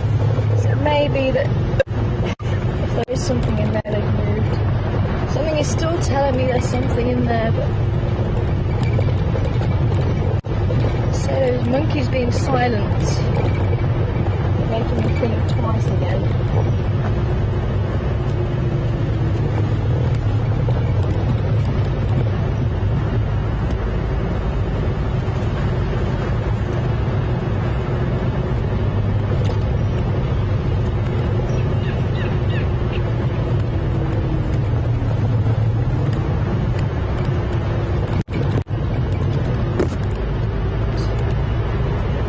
Just knocked your ears.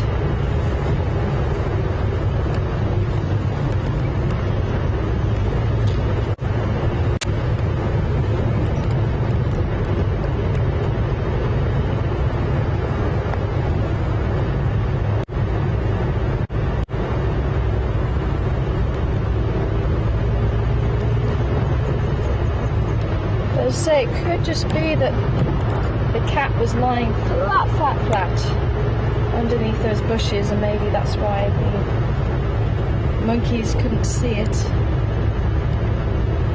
I was trying to use the binoculars to have a look underneath the bushes, but couldn't see anything. As I say, they can be very well hidden, very well camouflaged.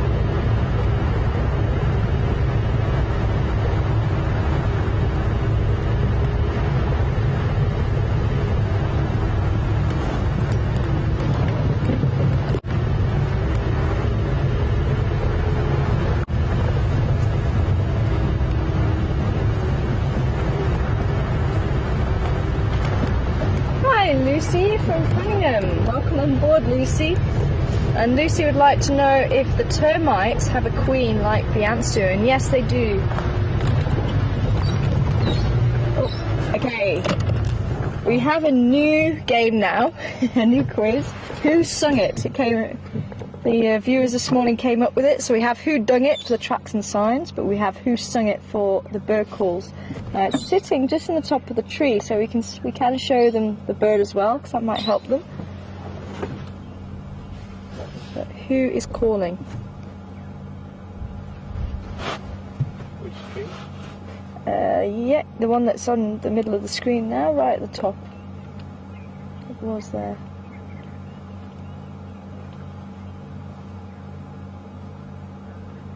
Thanks, whoever was Googling that for me. So a few people coming back saying about 80 to 100 years for the leopard tortoise. Yeah, I thought I had it in my head it was around 100 years. So thanks for that confirmation, everybody. Sue? Holly? Thank you very much for checking that one out.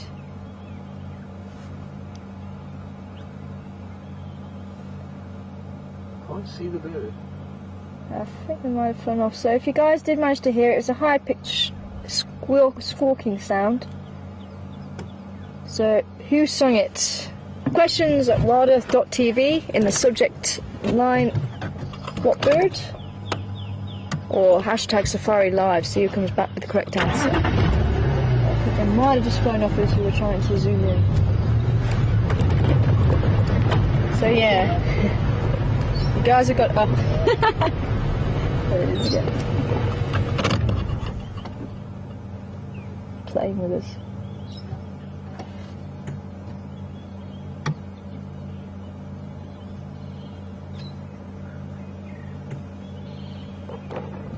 He's sitting in the knobthorn somewhere. Actually, if we're able to have a look at the knobthorn, this one, I'm just trying to see if it does actually have its namesake on the branch itself.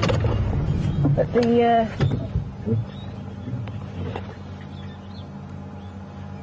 as the trees get older, they do tend to lose the little swellings on the side of the trunk, which is where it gets its name from, the knob thorn. But it is a type of an acacia. It does have thorns on the branches as well as a form of defence. But I'm not seeing any. I think this tree is probably just that little bit too old. I'll see if I can find a younger one so you can see those swellings on the trunk nicely. But quite a large tree, very common around here. And if you take these swellings, the knobs off of the trunk, and you grate them, grind them down, you can actually use it as a snuff, bush snuff. Like I said before, if you know where to look, you can find literally anything.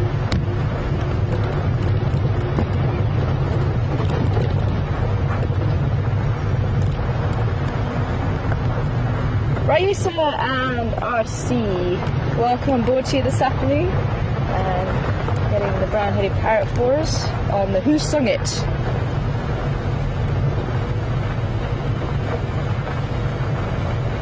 We have the two quizzes now. Ah, there we go. You should be able to see those quite nicely. That's the knob thorn there on the right. You see how knobbly it is.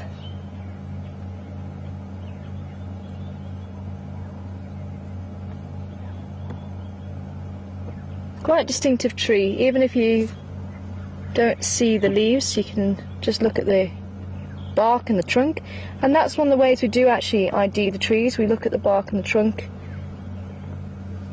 and the leaves if they are available to us. Flowers, the fruits, to try and ID what species it is.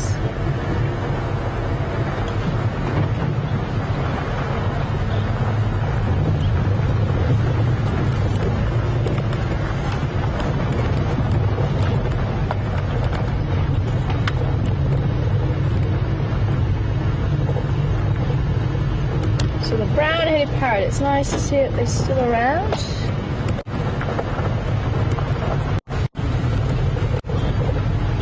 Bright green plumage and the brown head. Very pretty little bird. So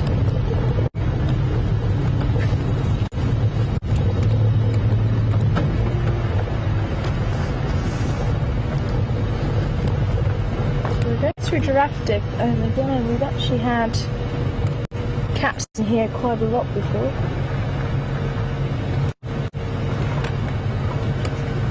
One of Karula's favourite trees, the jackalberry, just as we go through the dip here.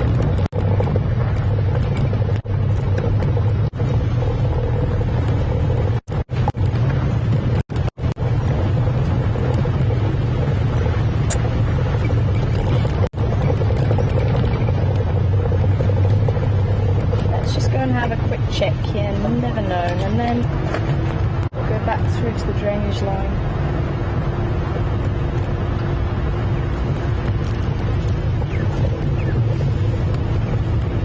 Still no calling. Look at this jackalberry. Oh, beautiful. This is another tree we don't get around my way. 3 hours drive and the vegetation is very different. And that's one thing I love about South Africa. The diversity is just incredible. Absolutely incredible. We have 9 biomes in South Africa. We're currently in the savanna biome, which is the largest biome.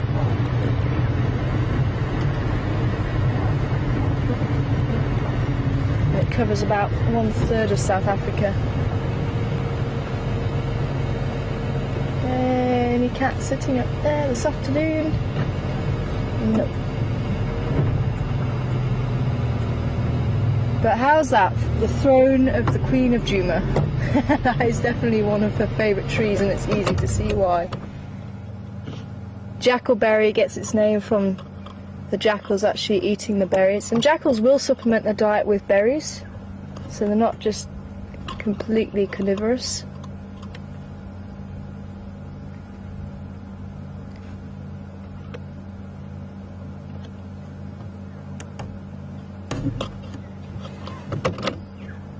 But yeah, there's a lot of branches there that look very comfortable for a leopard. But sadly, not today.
Ellie.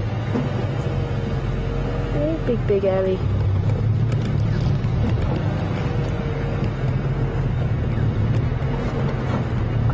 Nothing else.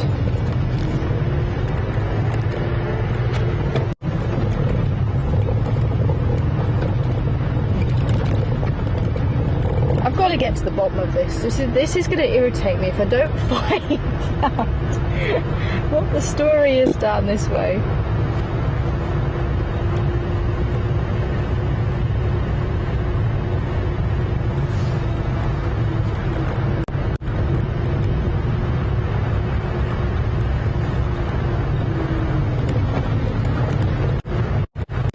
Especially if the part of also a little bit nervous about crossing the wall. We've got more Ellie tracks leading this way.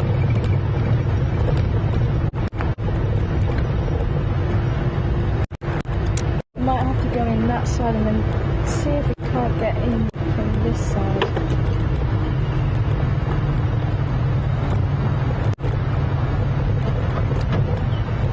Yeah, I've tried in there, but it's a sheer drop.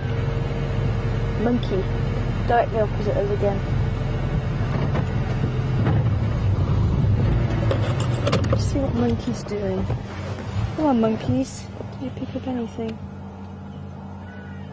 Look, Monkey's on the floor.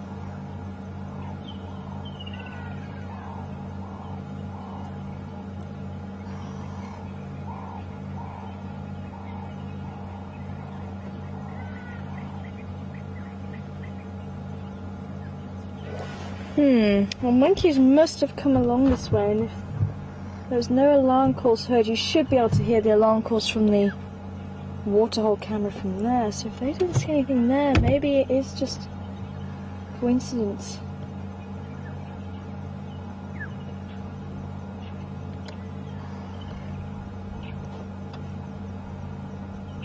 Oh! No, I am hearing alarm calls.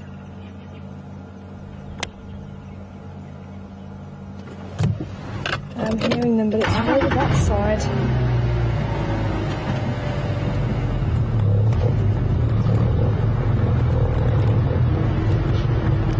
Then monkeys, keep the alarm calls up.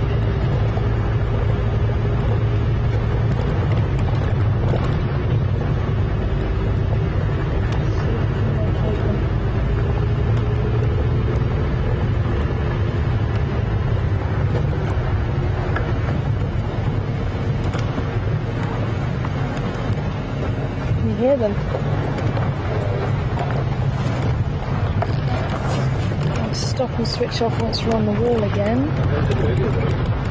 Did you? Yeah. Did you say you heard it? Oh, just then, yeah.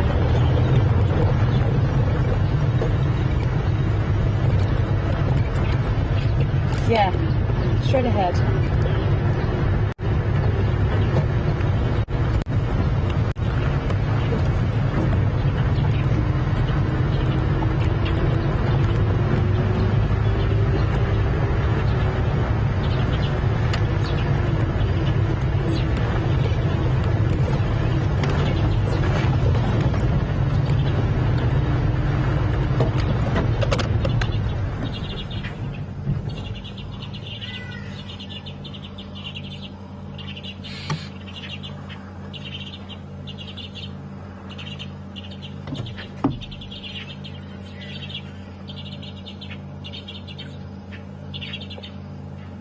Yeah. This way. Keep it up, monkeys. We're coming. Keep it up.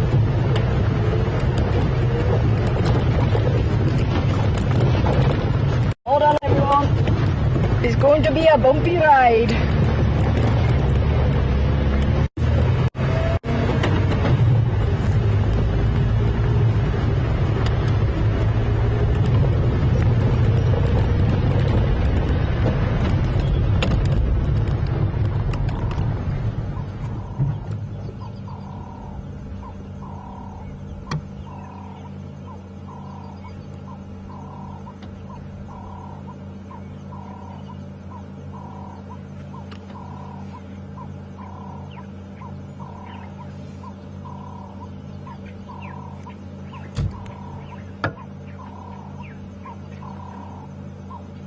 Problem is the wind's blowing in the wrong direction.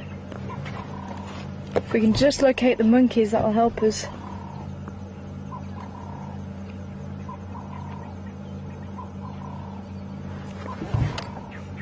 Oh, it's a lodge. It's a lodge, it's a lodge, it's a lodge.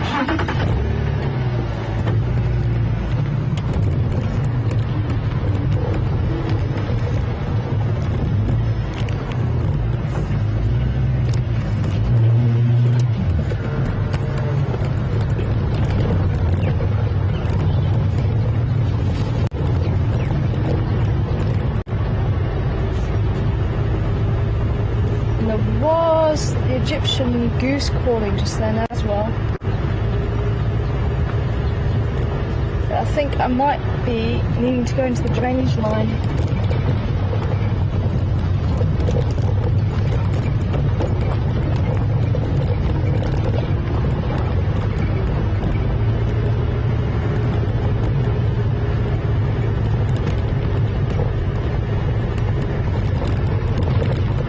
Monkeys, keep it up, keep calling, but I think they were calling from here.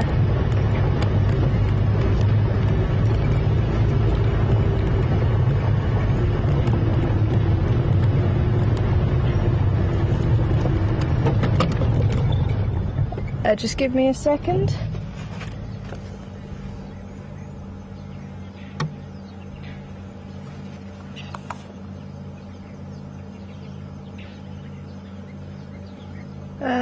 Which way are you looking, monkeys?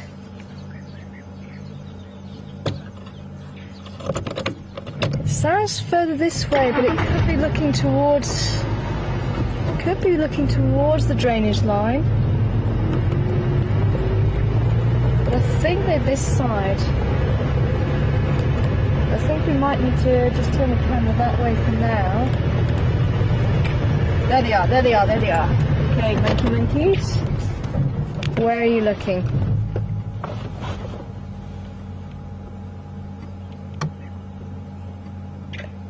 They're looking back this way. And one of the adults is looking that way.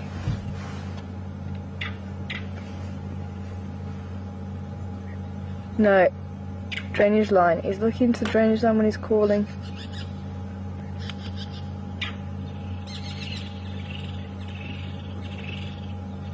Yeah, it keeps looking over his shoulder down here. I think we do need to go around and Ruby Road and come into this drainage line here.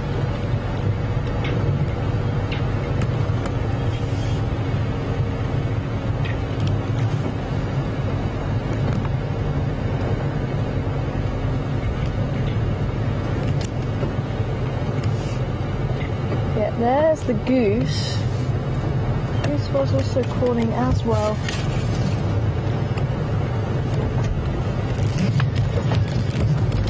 As I said, I don't particularly pay too much attention to the goose unless we've got somebody backing it up, and that somebody is the monkeys. I'm just going to see if we can, because monkey's looking over his shoulder here, the goose is here, so I just want to see if anybody is just here. Otherwise I think we are going to have to go into the drainage line, but that involves driving all the way around.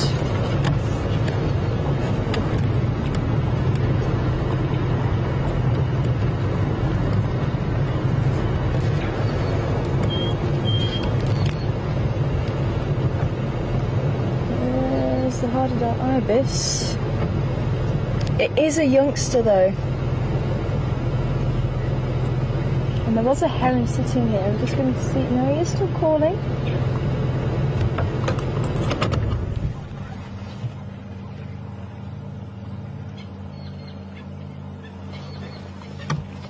Right.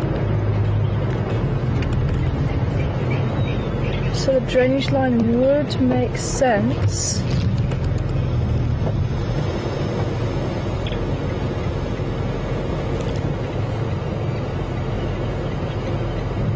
Yeah, I think we're just going to have to get in here and have a look.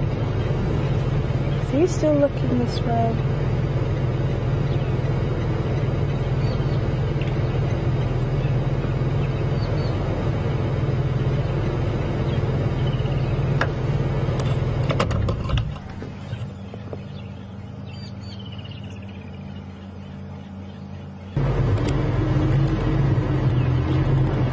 Do you want to send that last question through? I have my earpiece out.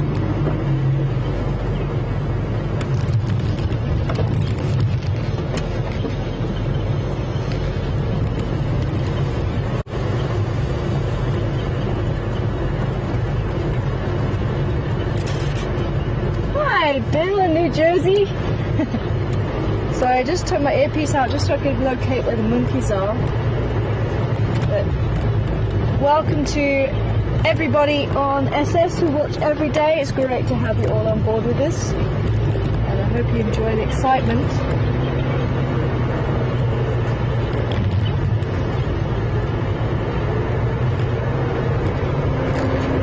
He's gone quiet. Don't like that. Means I can no longer see.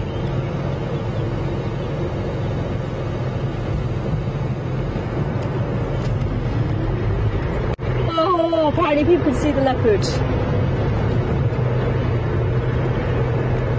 Right now. Like, they can see it right now. Apparently it's right here. Did we drive past it? This is it right now. They can see it. This side of the waterhole.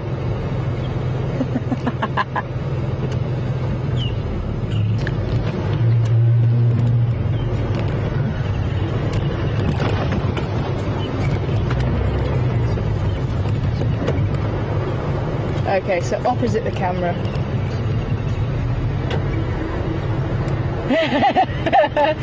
So everyone can see it except us. Yay, Cobras! So apparently they can still see it on the Djuma waterhole camera. So we're actually just opposite the waterhole camera now. Apparently it's in the long grass somewhere.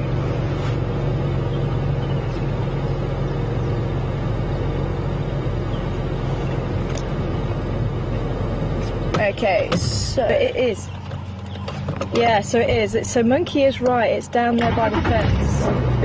By the fence. Long grass by the fence. So it is. The camera can look down the way. Yeah, so it is. So monkey is right. It's down there by the fence. Drive all the way around. So the camera can look down the way there. I think we need to go into the drainage line, which means we're going to have to drive all the way around. I think it might be on that lip. We can't see because it's quite a steep drop. I think it might be on that lip. So we can't see because it's quite a steep drop.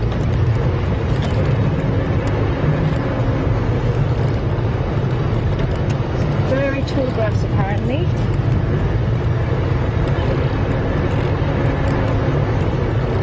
Close to where what was?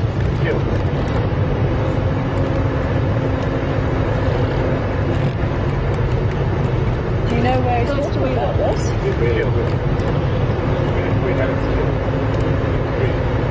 No, the camera would. Do you know where it's talking about? It's too far. The bush boat. No, the camera wouldn't pick that up. No, that's too far. Yeah, the bush boat.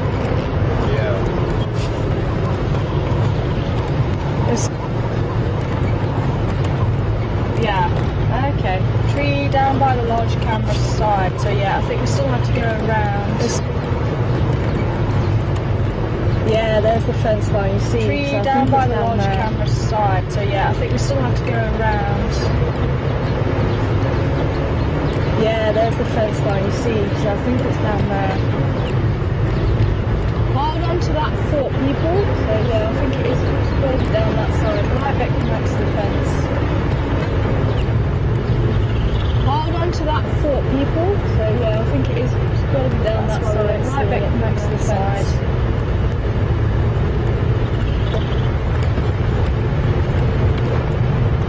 That's why we won't see it on that side.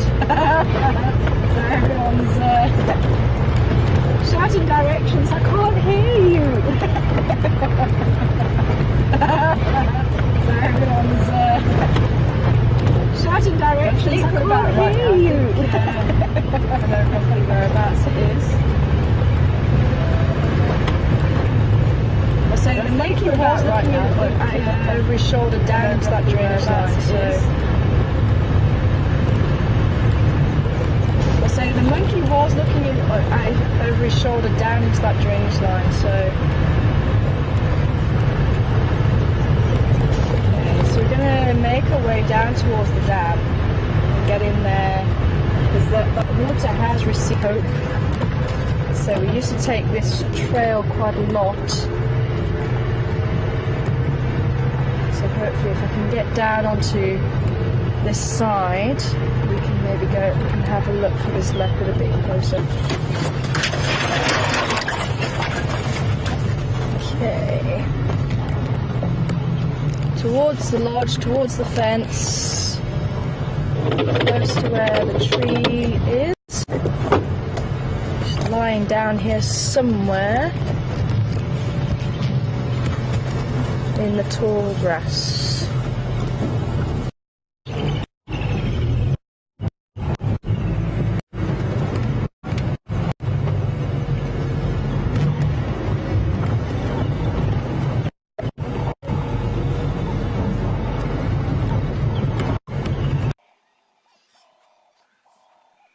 Is quite a run for our money here.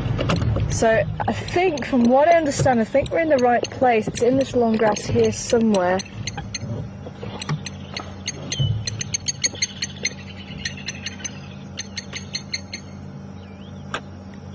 But how are we not seeing this cat? Absolutely incredible. Just goes to show how well they can hide.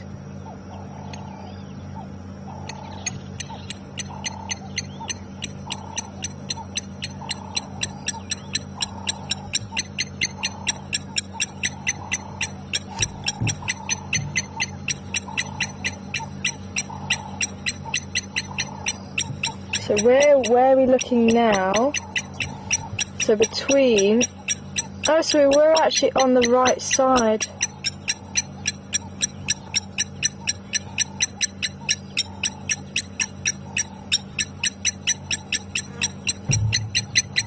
Sorry, little one. Blacksmith lapwing is not impressed with me right now.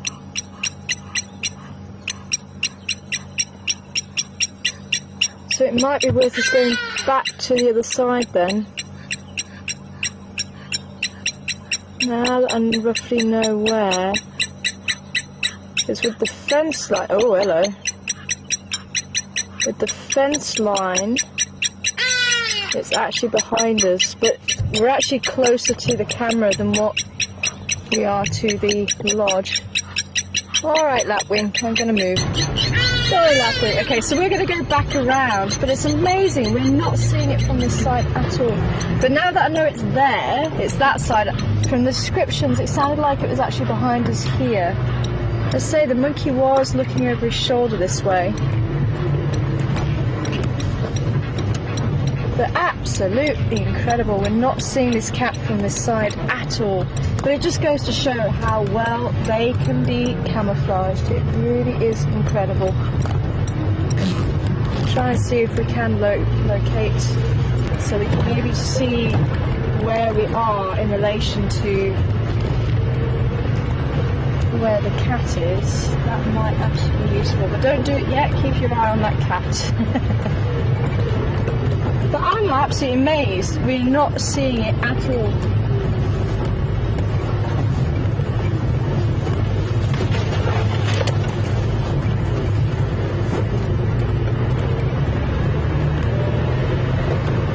Okay, so we were in the right area, so it could just be that we were just on the wrong side of that log.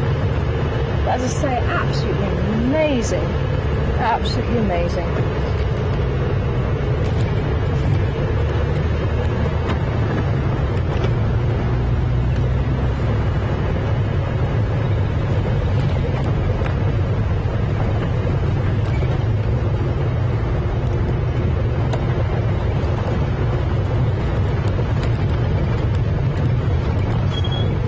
Well done to the Zoomy for locating the cat. I wonder how long the cat was on the camera for. We're also following the paws of the monkey.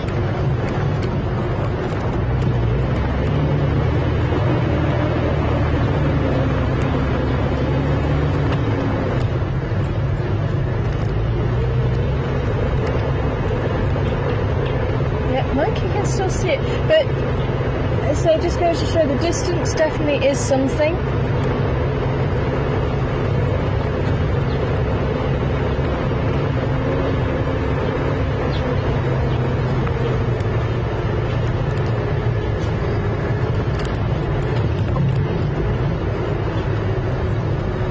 Okay, so we should be able to see, because we're actually behind the camera now, so we should be able to see it in the long grass. That way. Okay, I think I know roughly where we need to go now. So I'd love to find out. I wonder if we've got an ID on that leopard. Because I wonder if it is Padula. I do wonder. Just remember, she was last seen heading towards the block just in front of us. So she may have popped out this side.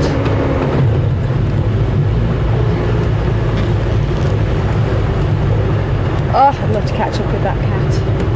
So I'm sure a lot of you would. I don't think I've been seen since Easter Blue Hunt. I think that's the last time she was seen. Okay, so I think we're heading towards this log in front of us. Okay, so I think we're heading towards this log in front of us. I think that's where she is. Where the camera was looking, because it was one of those long ones.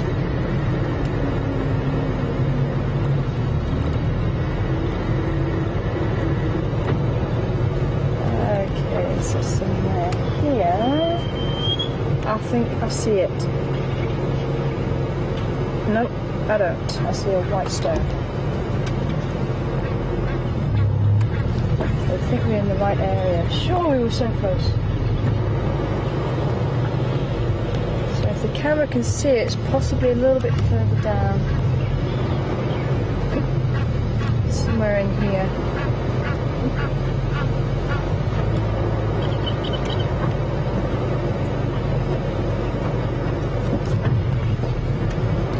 I'm just going to swing my nose in as I'm keeping my distance just so we don't disturb the cat.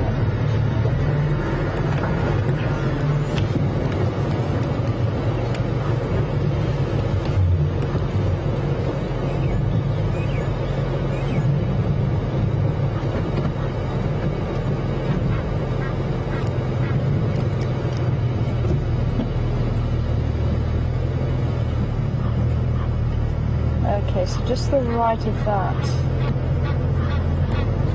Okay. Okay. We can afford to go a little bit more on an angle here. Apparently the geese can see it. How is it the geese can see it and we can't? Wow.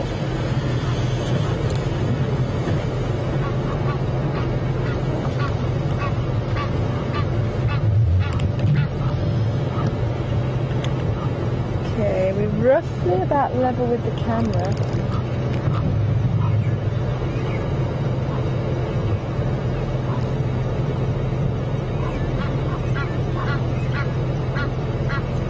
Somewhere there.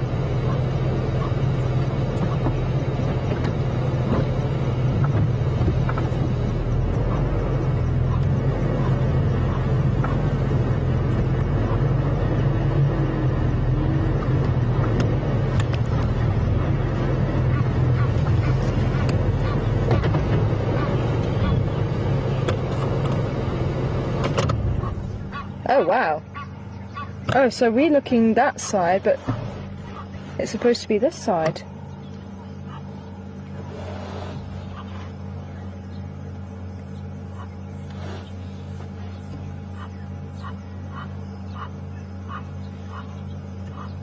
Somewhere in here. Okay, we were under the impression it was here.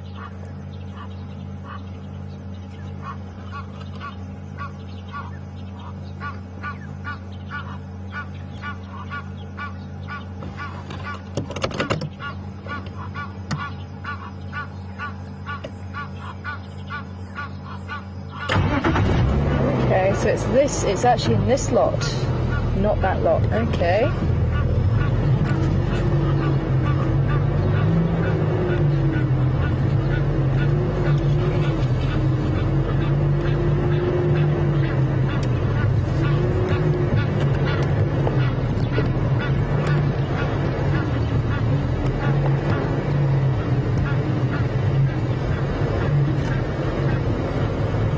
And apparently we just had it on camera. Okay, so is this...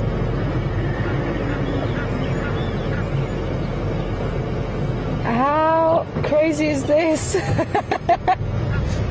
it? We're definitely getting a nice view of this leopard. It's not a wild goose chase, is it?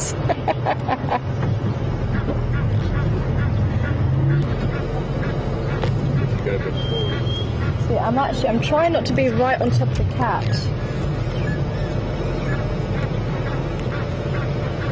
Okay, I'm going to try and pull around this. Okay, so I'm really trying to get a view of the cat, but without actually getting on top of it.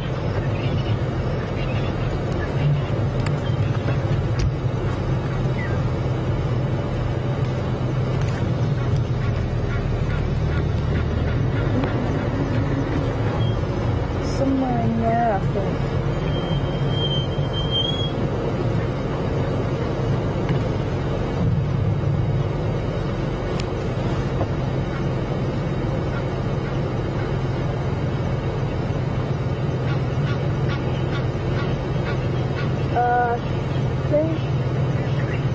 I think I'm seeing it. Because once I've got a lock on it, if I can see it, then at least I can work around it, but my worry is disturbing it.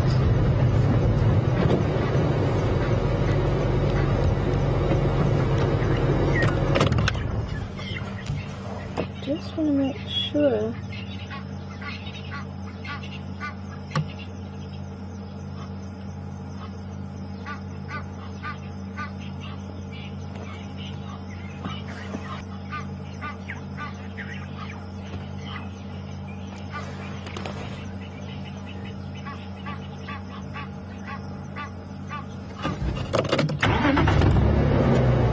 I'm going to see if we can't get down to the water's edge and come up. So apparently it's on the water's edge side. So let's just see if we can't go around and then come in.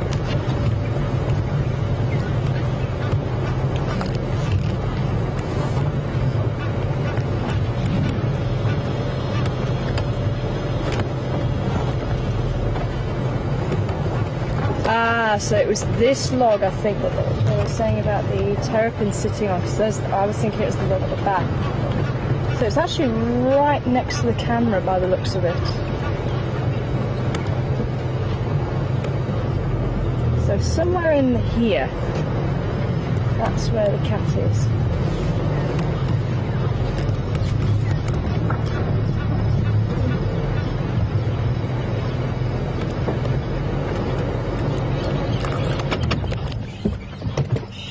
Just here, as I say, just amazing, and just really goes to show how well leopards can actually hide. So apparently we should be looking right at it. So it's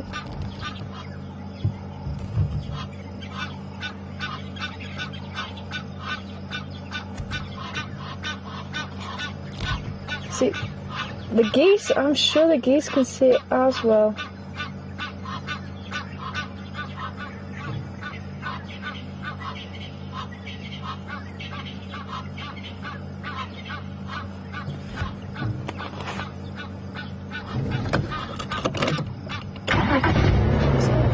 slightly. So it's actually, it's not in the bush, it's in the tall grass.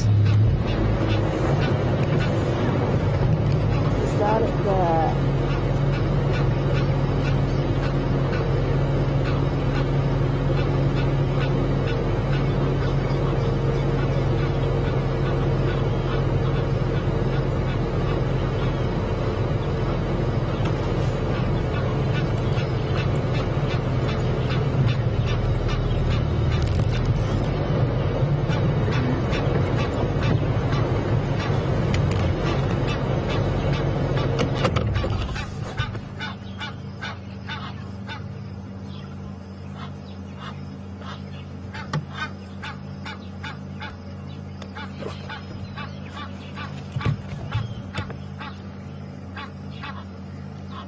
Okay, so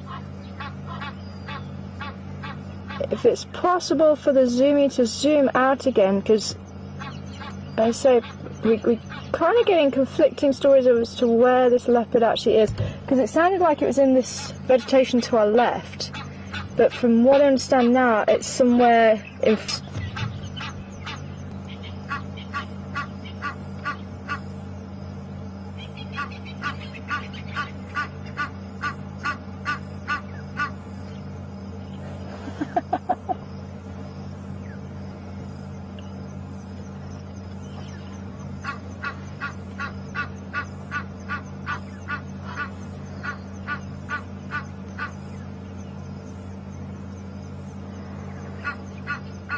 So it's in this grassy area in front of us, by the sounds of it then.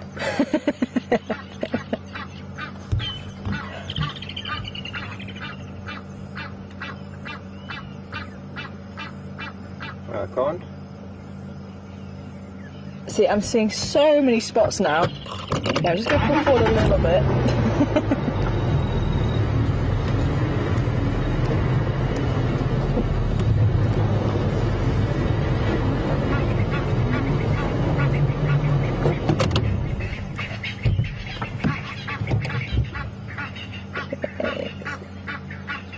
Somewhere. Oh, this is incredible. And this is actually, I've often wondered how many times we drive past leopard. And this really does prove we must drive past them a lot, because there is a leopard in here somewhere. The camera has got about 3 meters height above us. And it's able to look down into the grass and it's seeing the leopard, but we are not seeing it. But these geese apparently are. But I don't want to get too close and actually disturb the leopard. But it's in here somewhere.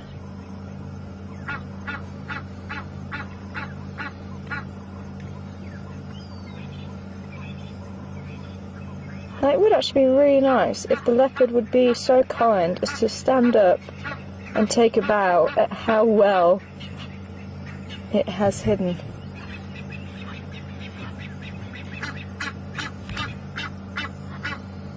It really is incredible.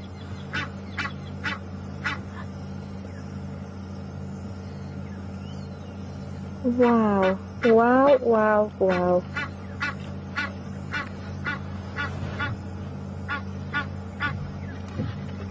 No, we've got to find this cat now. So if I actually drive...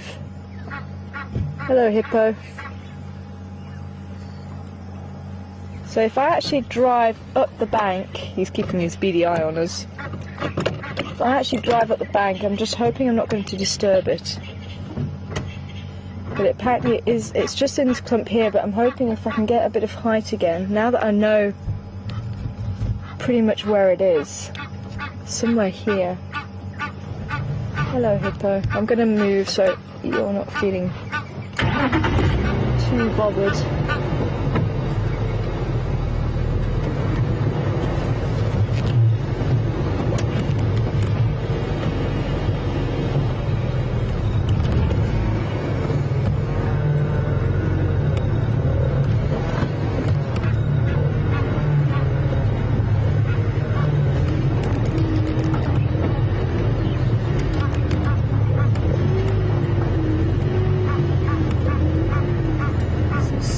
in here.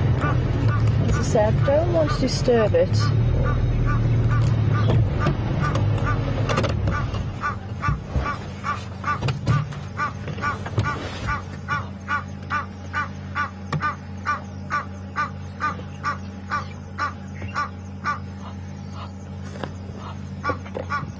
Apparently we just drove in front of it. So are we sitting in front of it now?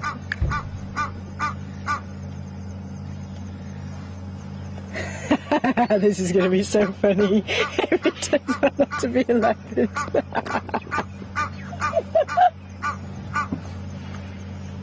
I'm really hoping.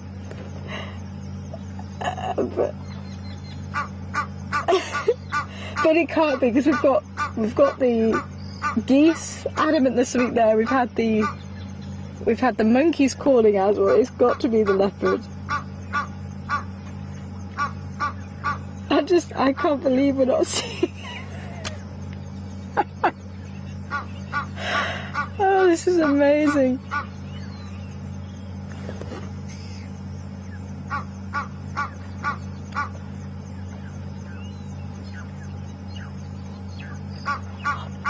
Oh wow.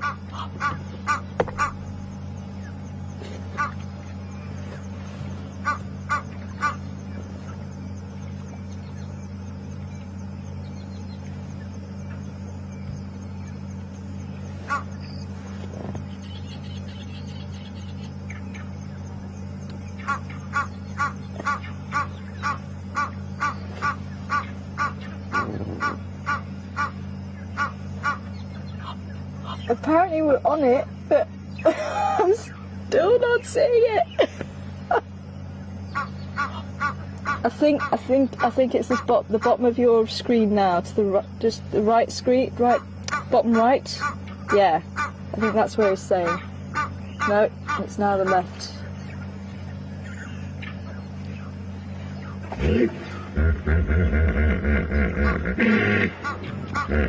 I'm still not seeing a leopard in there.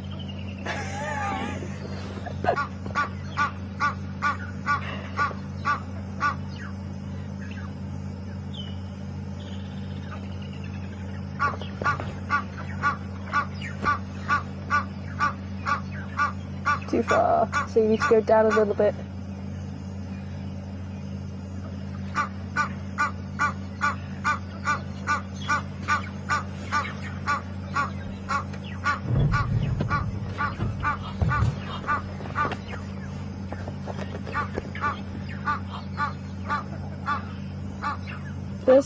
There's been something around, because that monkey.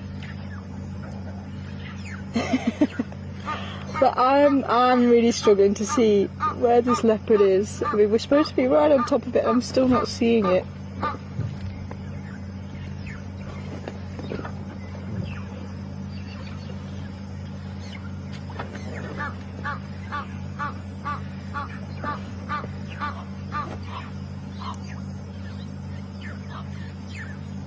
Okay, so it should be in the middle of the frame.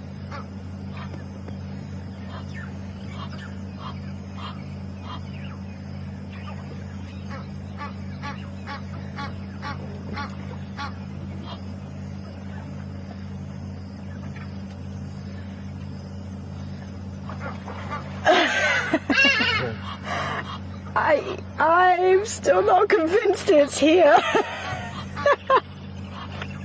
But the monkey has been calling. I think we might have been led on a wild goose chase here. But I'm thinking maybe we should actually just try this drainage line once more, because that monkey is adamant that he was seeing something as well. But we should be seeing this leopard, I'm sure.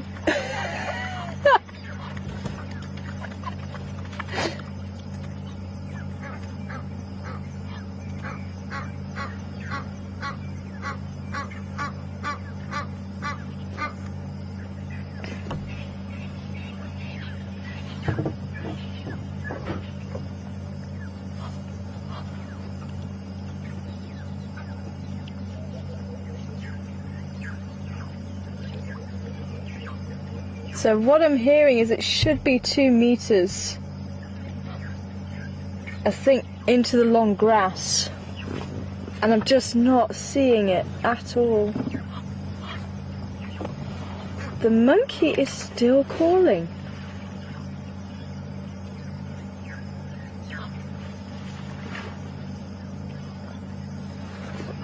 Oh, okay. All the excitement. And I think...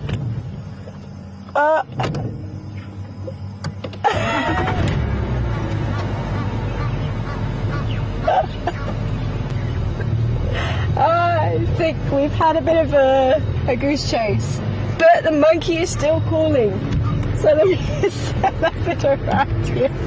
But I don't think it's here unless I'm about to drive over it. I don't know, because it is. Oh, we should be seeing it. We should be seeing it, and we're not.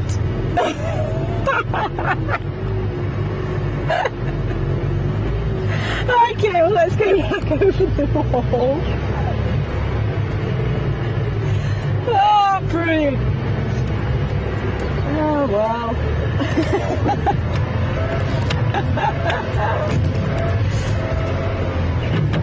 Yeah, I'm sorry, Zumi. I'm not convinced. There might be something there, but yeah, we should be seeing it. We should be seeing it. Oh, well, hope you enjoyed the excitement at least. Oh dear. Okay, well, let's head round to see if there was any movement from the quarantine mail.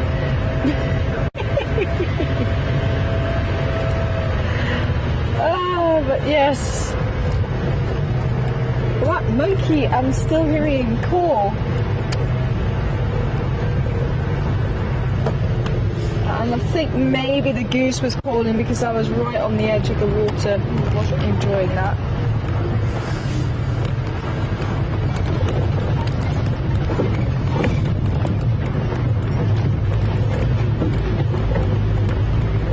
Oh well. You win some, you lose some.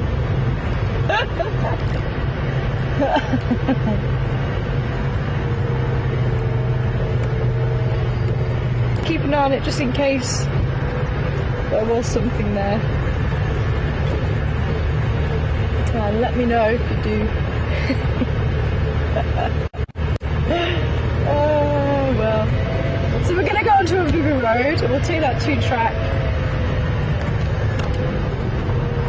And we'll see if we can't bump into a leopard that monkey might have seen.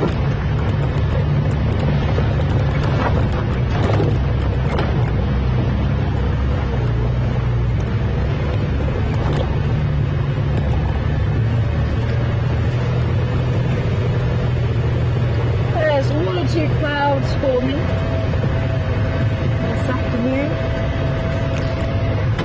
And funnily enough, I'm definitely starting to see that difference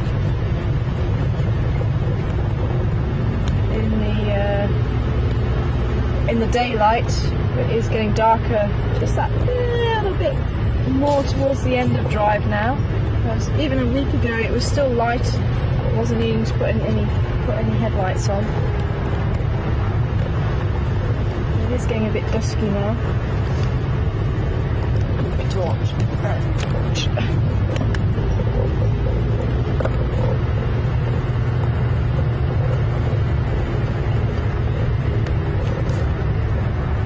So the power of technology,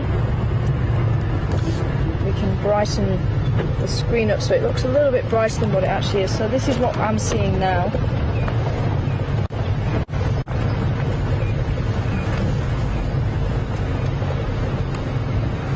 Monkey's gone quiet.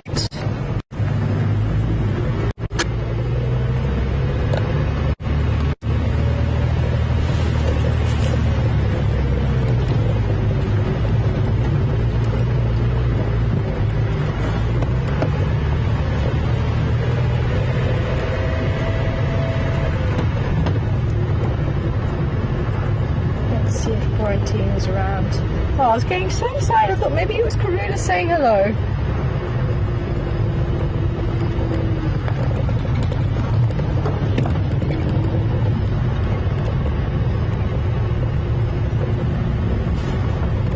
But we didn't see it. So that monkey kept looking over its shoulder, and the goose possibly was calling because I was on the water's edge.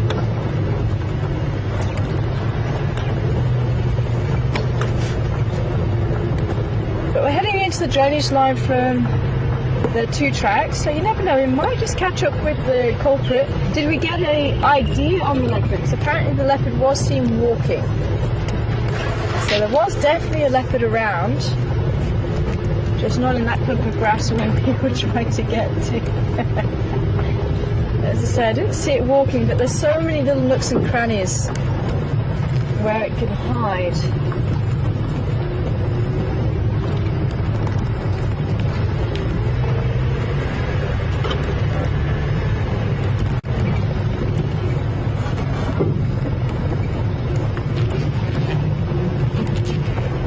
Maybe it's gone on the quarantine side, but the monkey was looking over his shoulder to suggest it was this side. Come on, leopard. You're going to be in the drainage line for us here.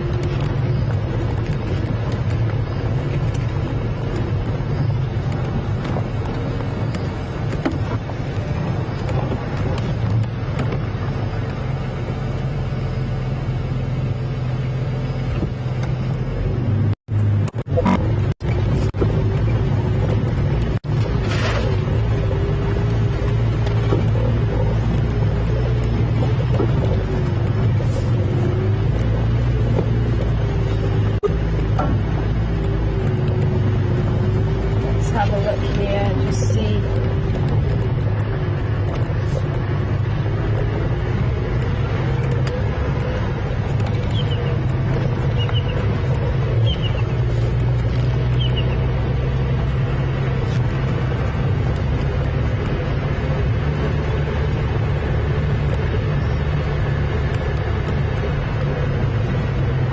So yeah, so maybe the leopard did actually move when that monkey was calling.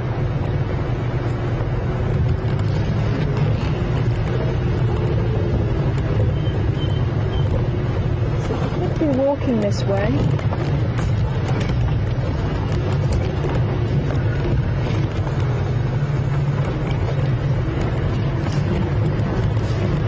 I'm sure Andrew would have picked it up if it was walking on the bank as I was driving. Yeah. Eagle eyes on the back here as well.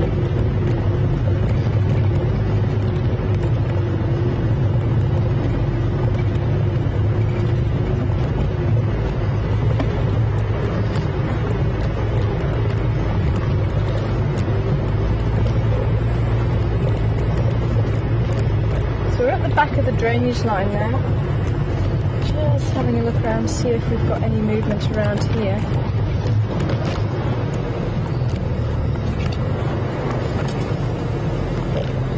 And as I say, it could be that the quarantine male has finished his meal.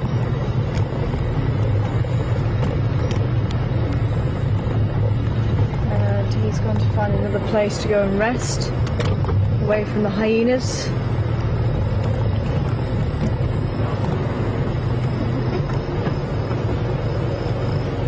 Definitely nothing in the tree. Nothing here. So I think he has moved on.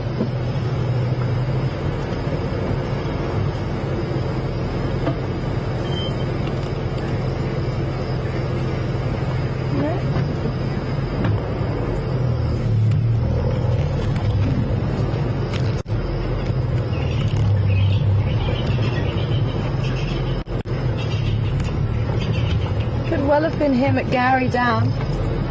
I think definitely keep a good lookout on the camera. You might see a leopard again around there. Could be that's who's been in the drainage line, of course. But something funny's been going on. Something has. Oh well, that was fun. Oh, and it looks like we have Venus out tonight. But thank you very much for joining us. And there is Venus just to the left of the tree. Venus is actually between us and the sun, so you'll always find Venus either just as the sun's setting or the sun is rising. I can hear a Scops owl calling behind us.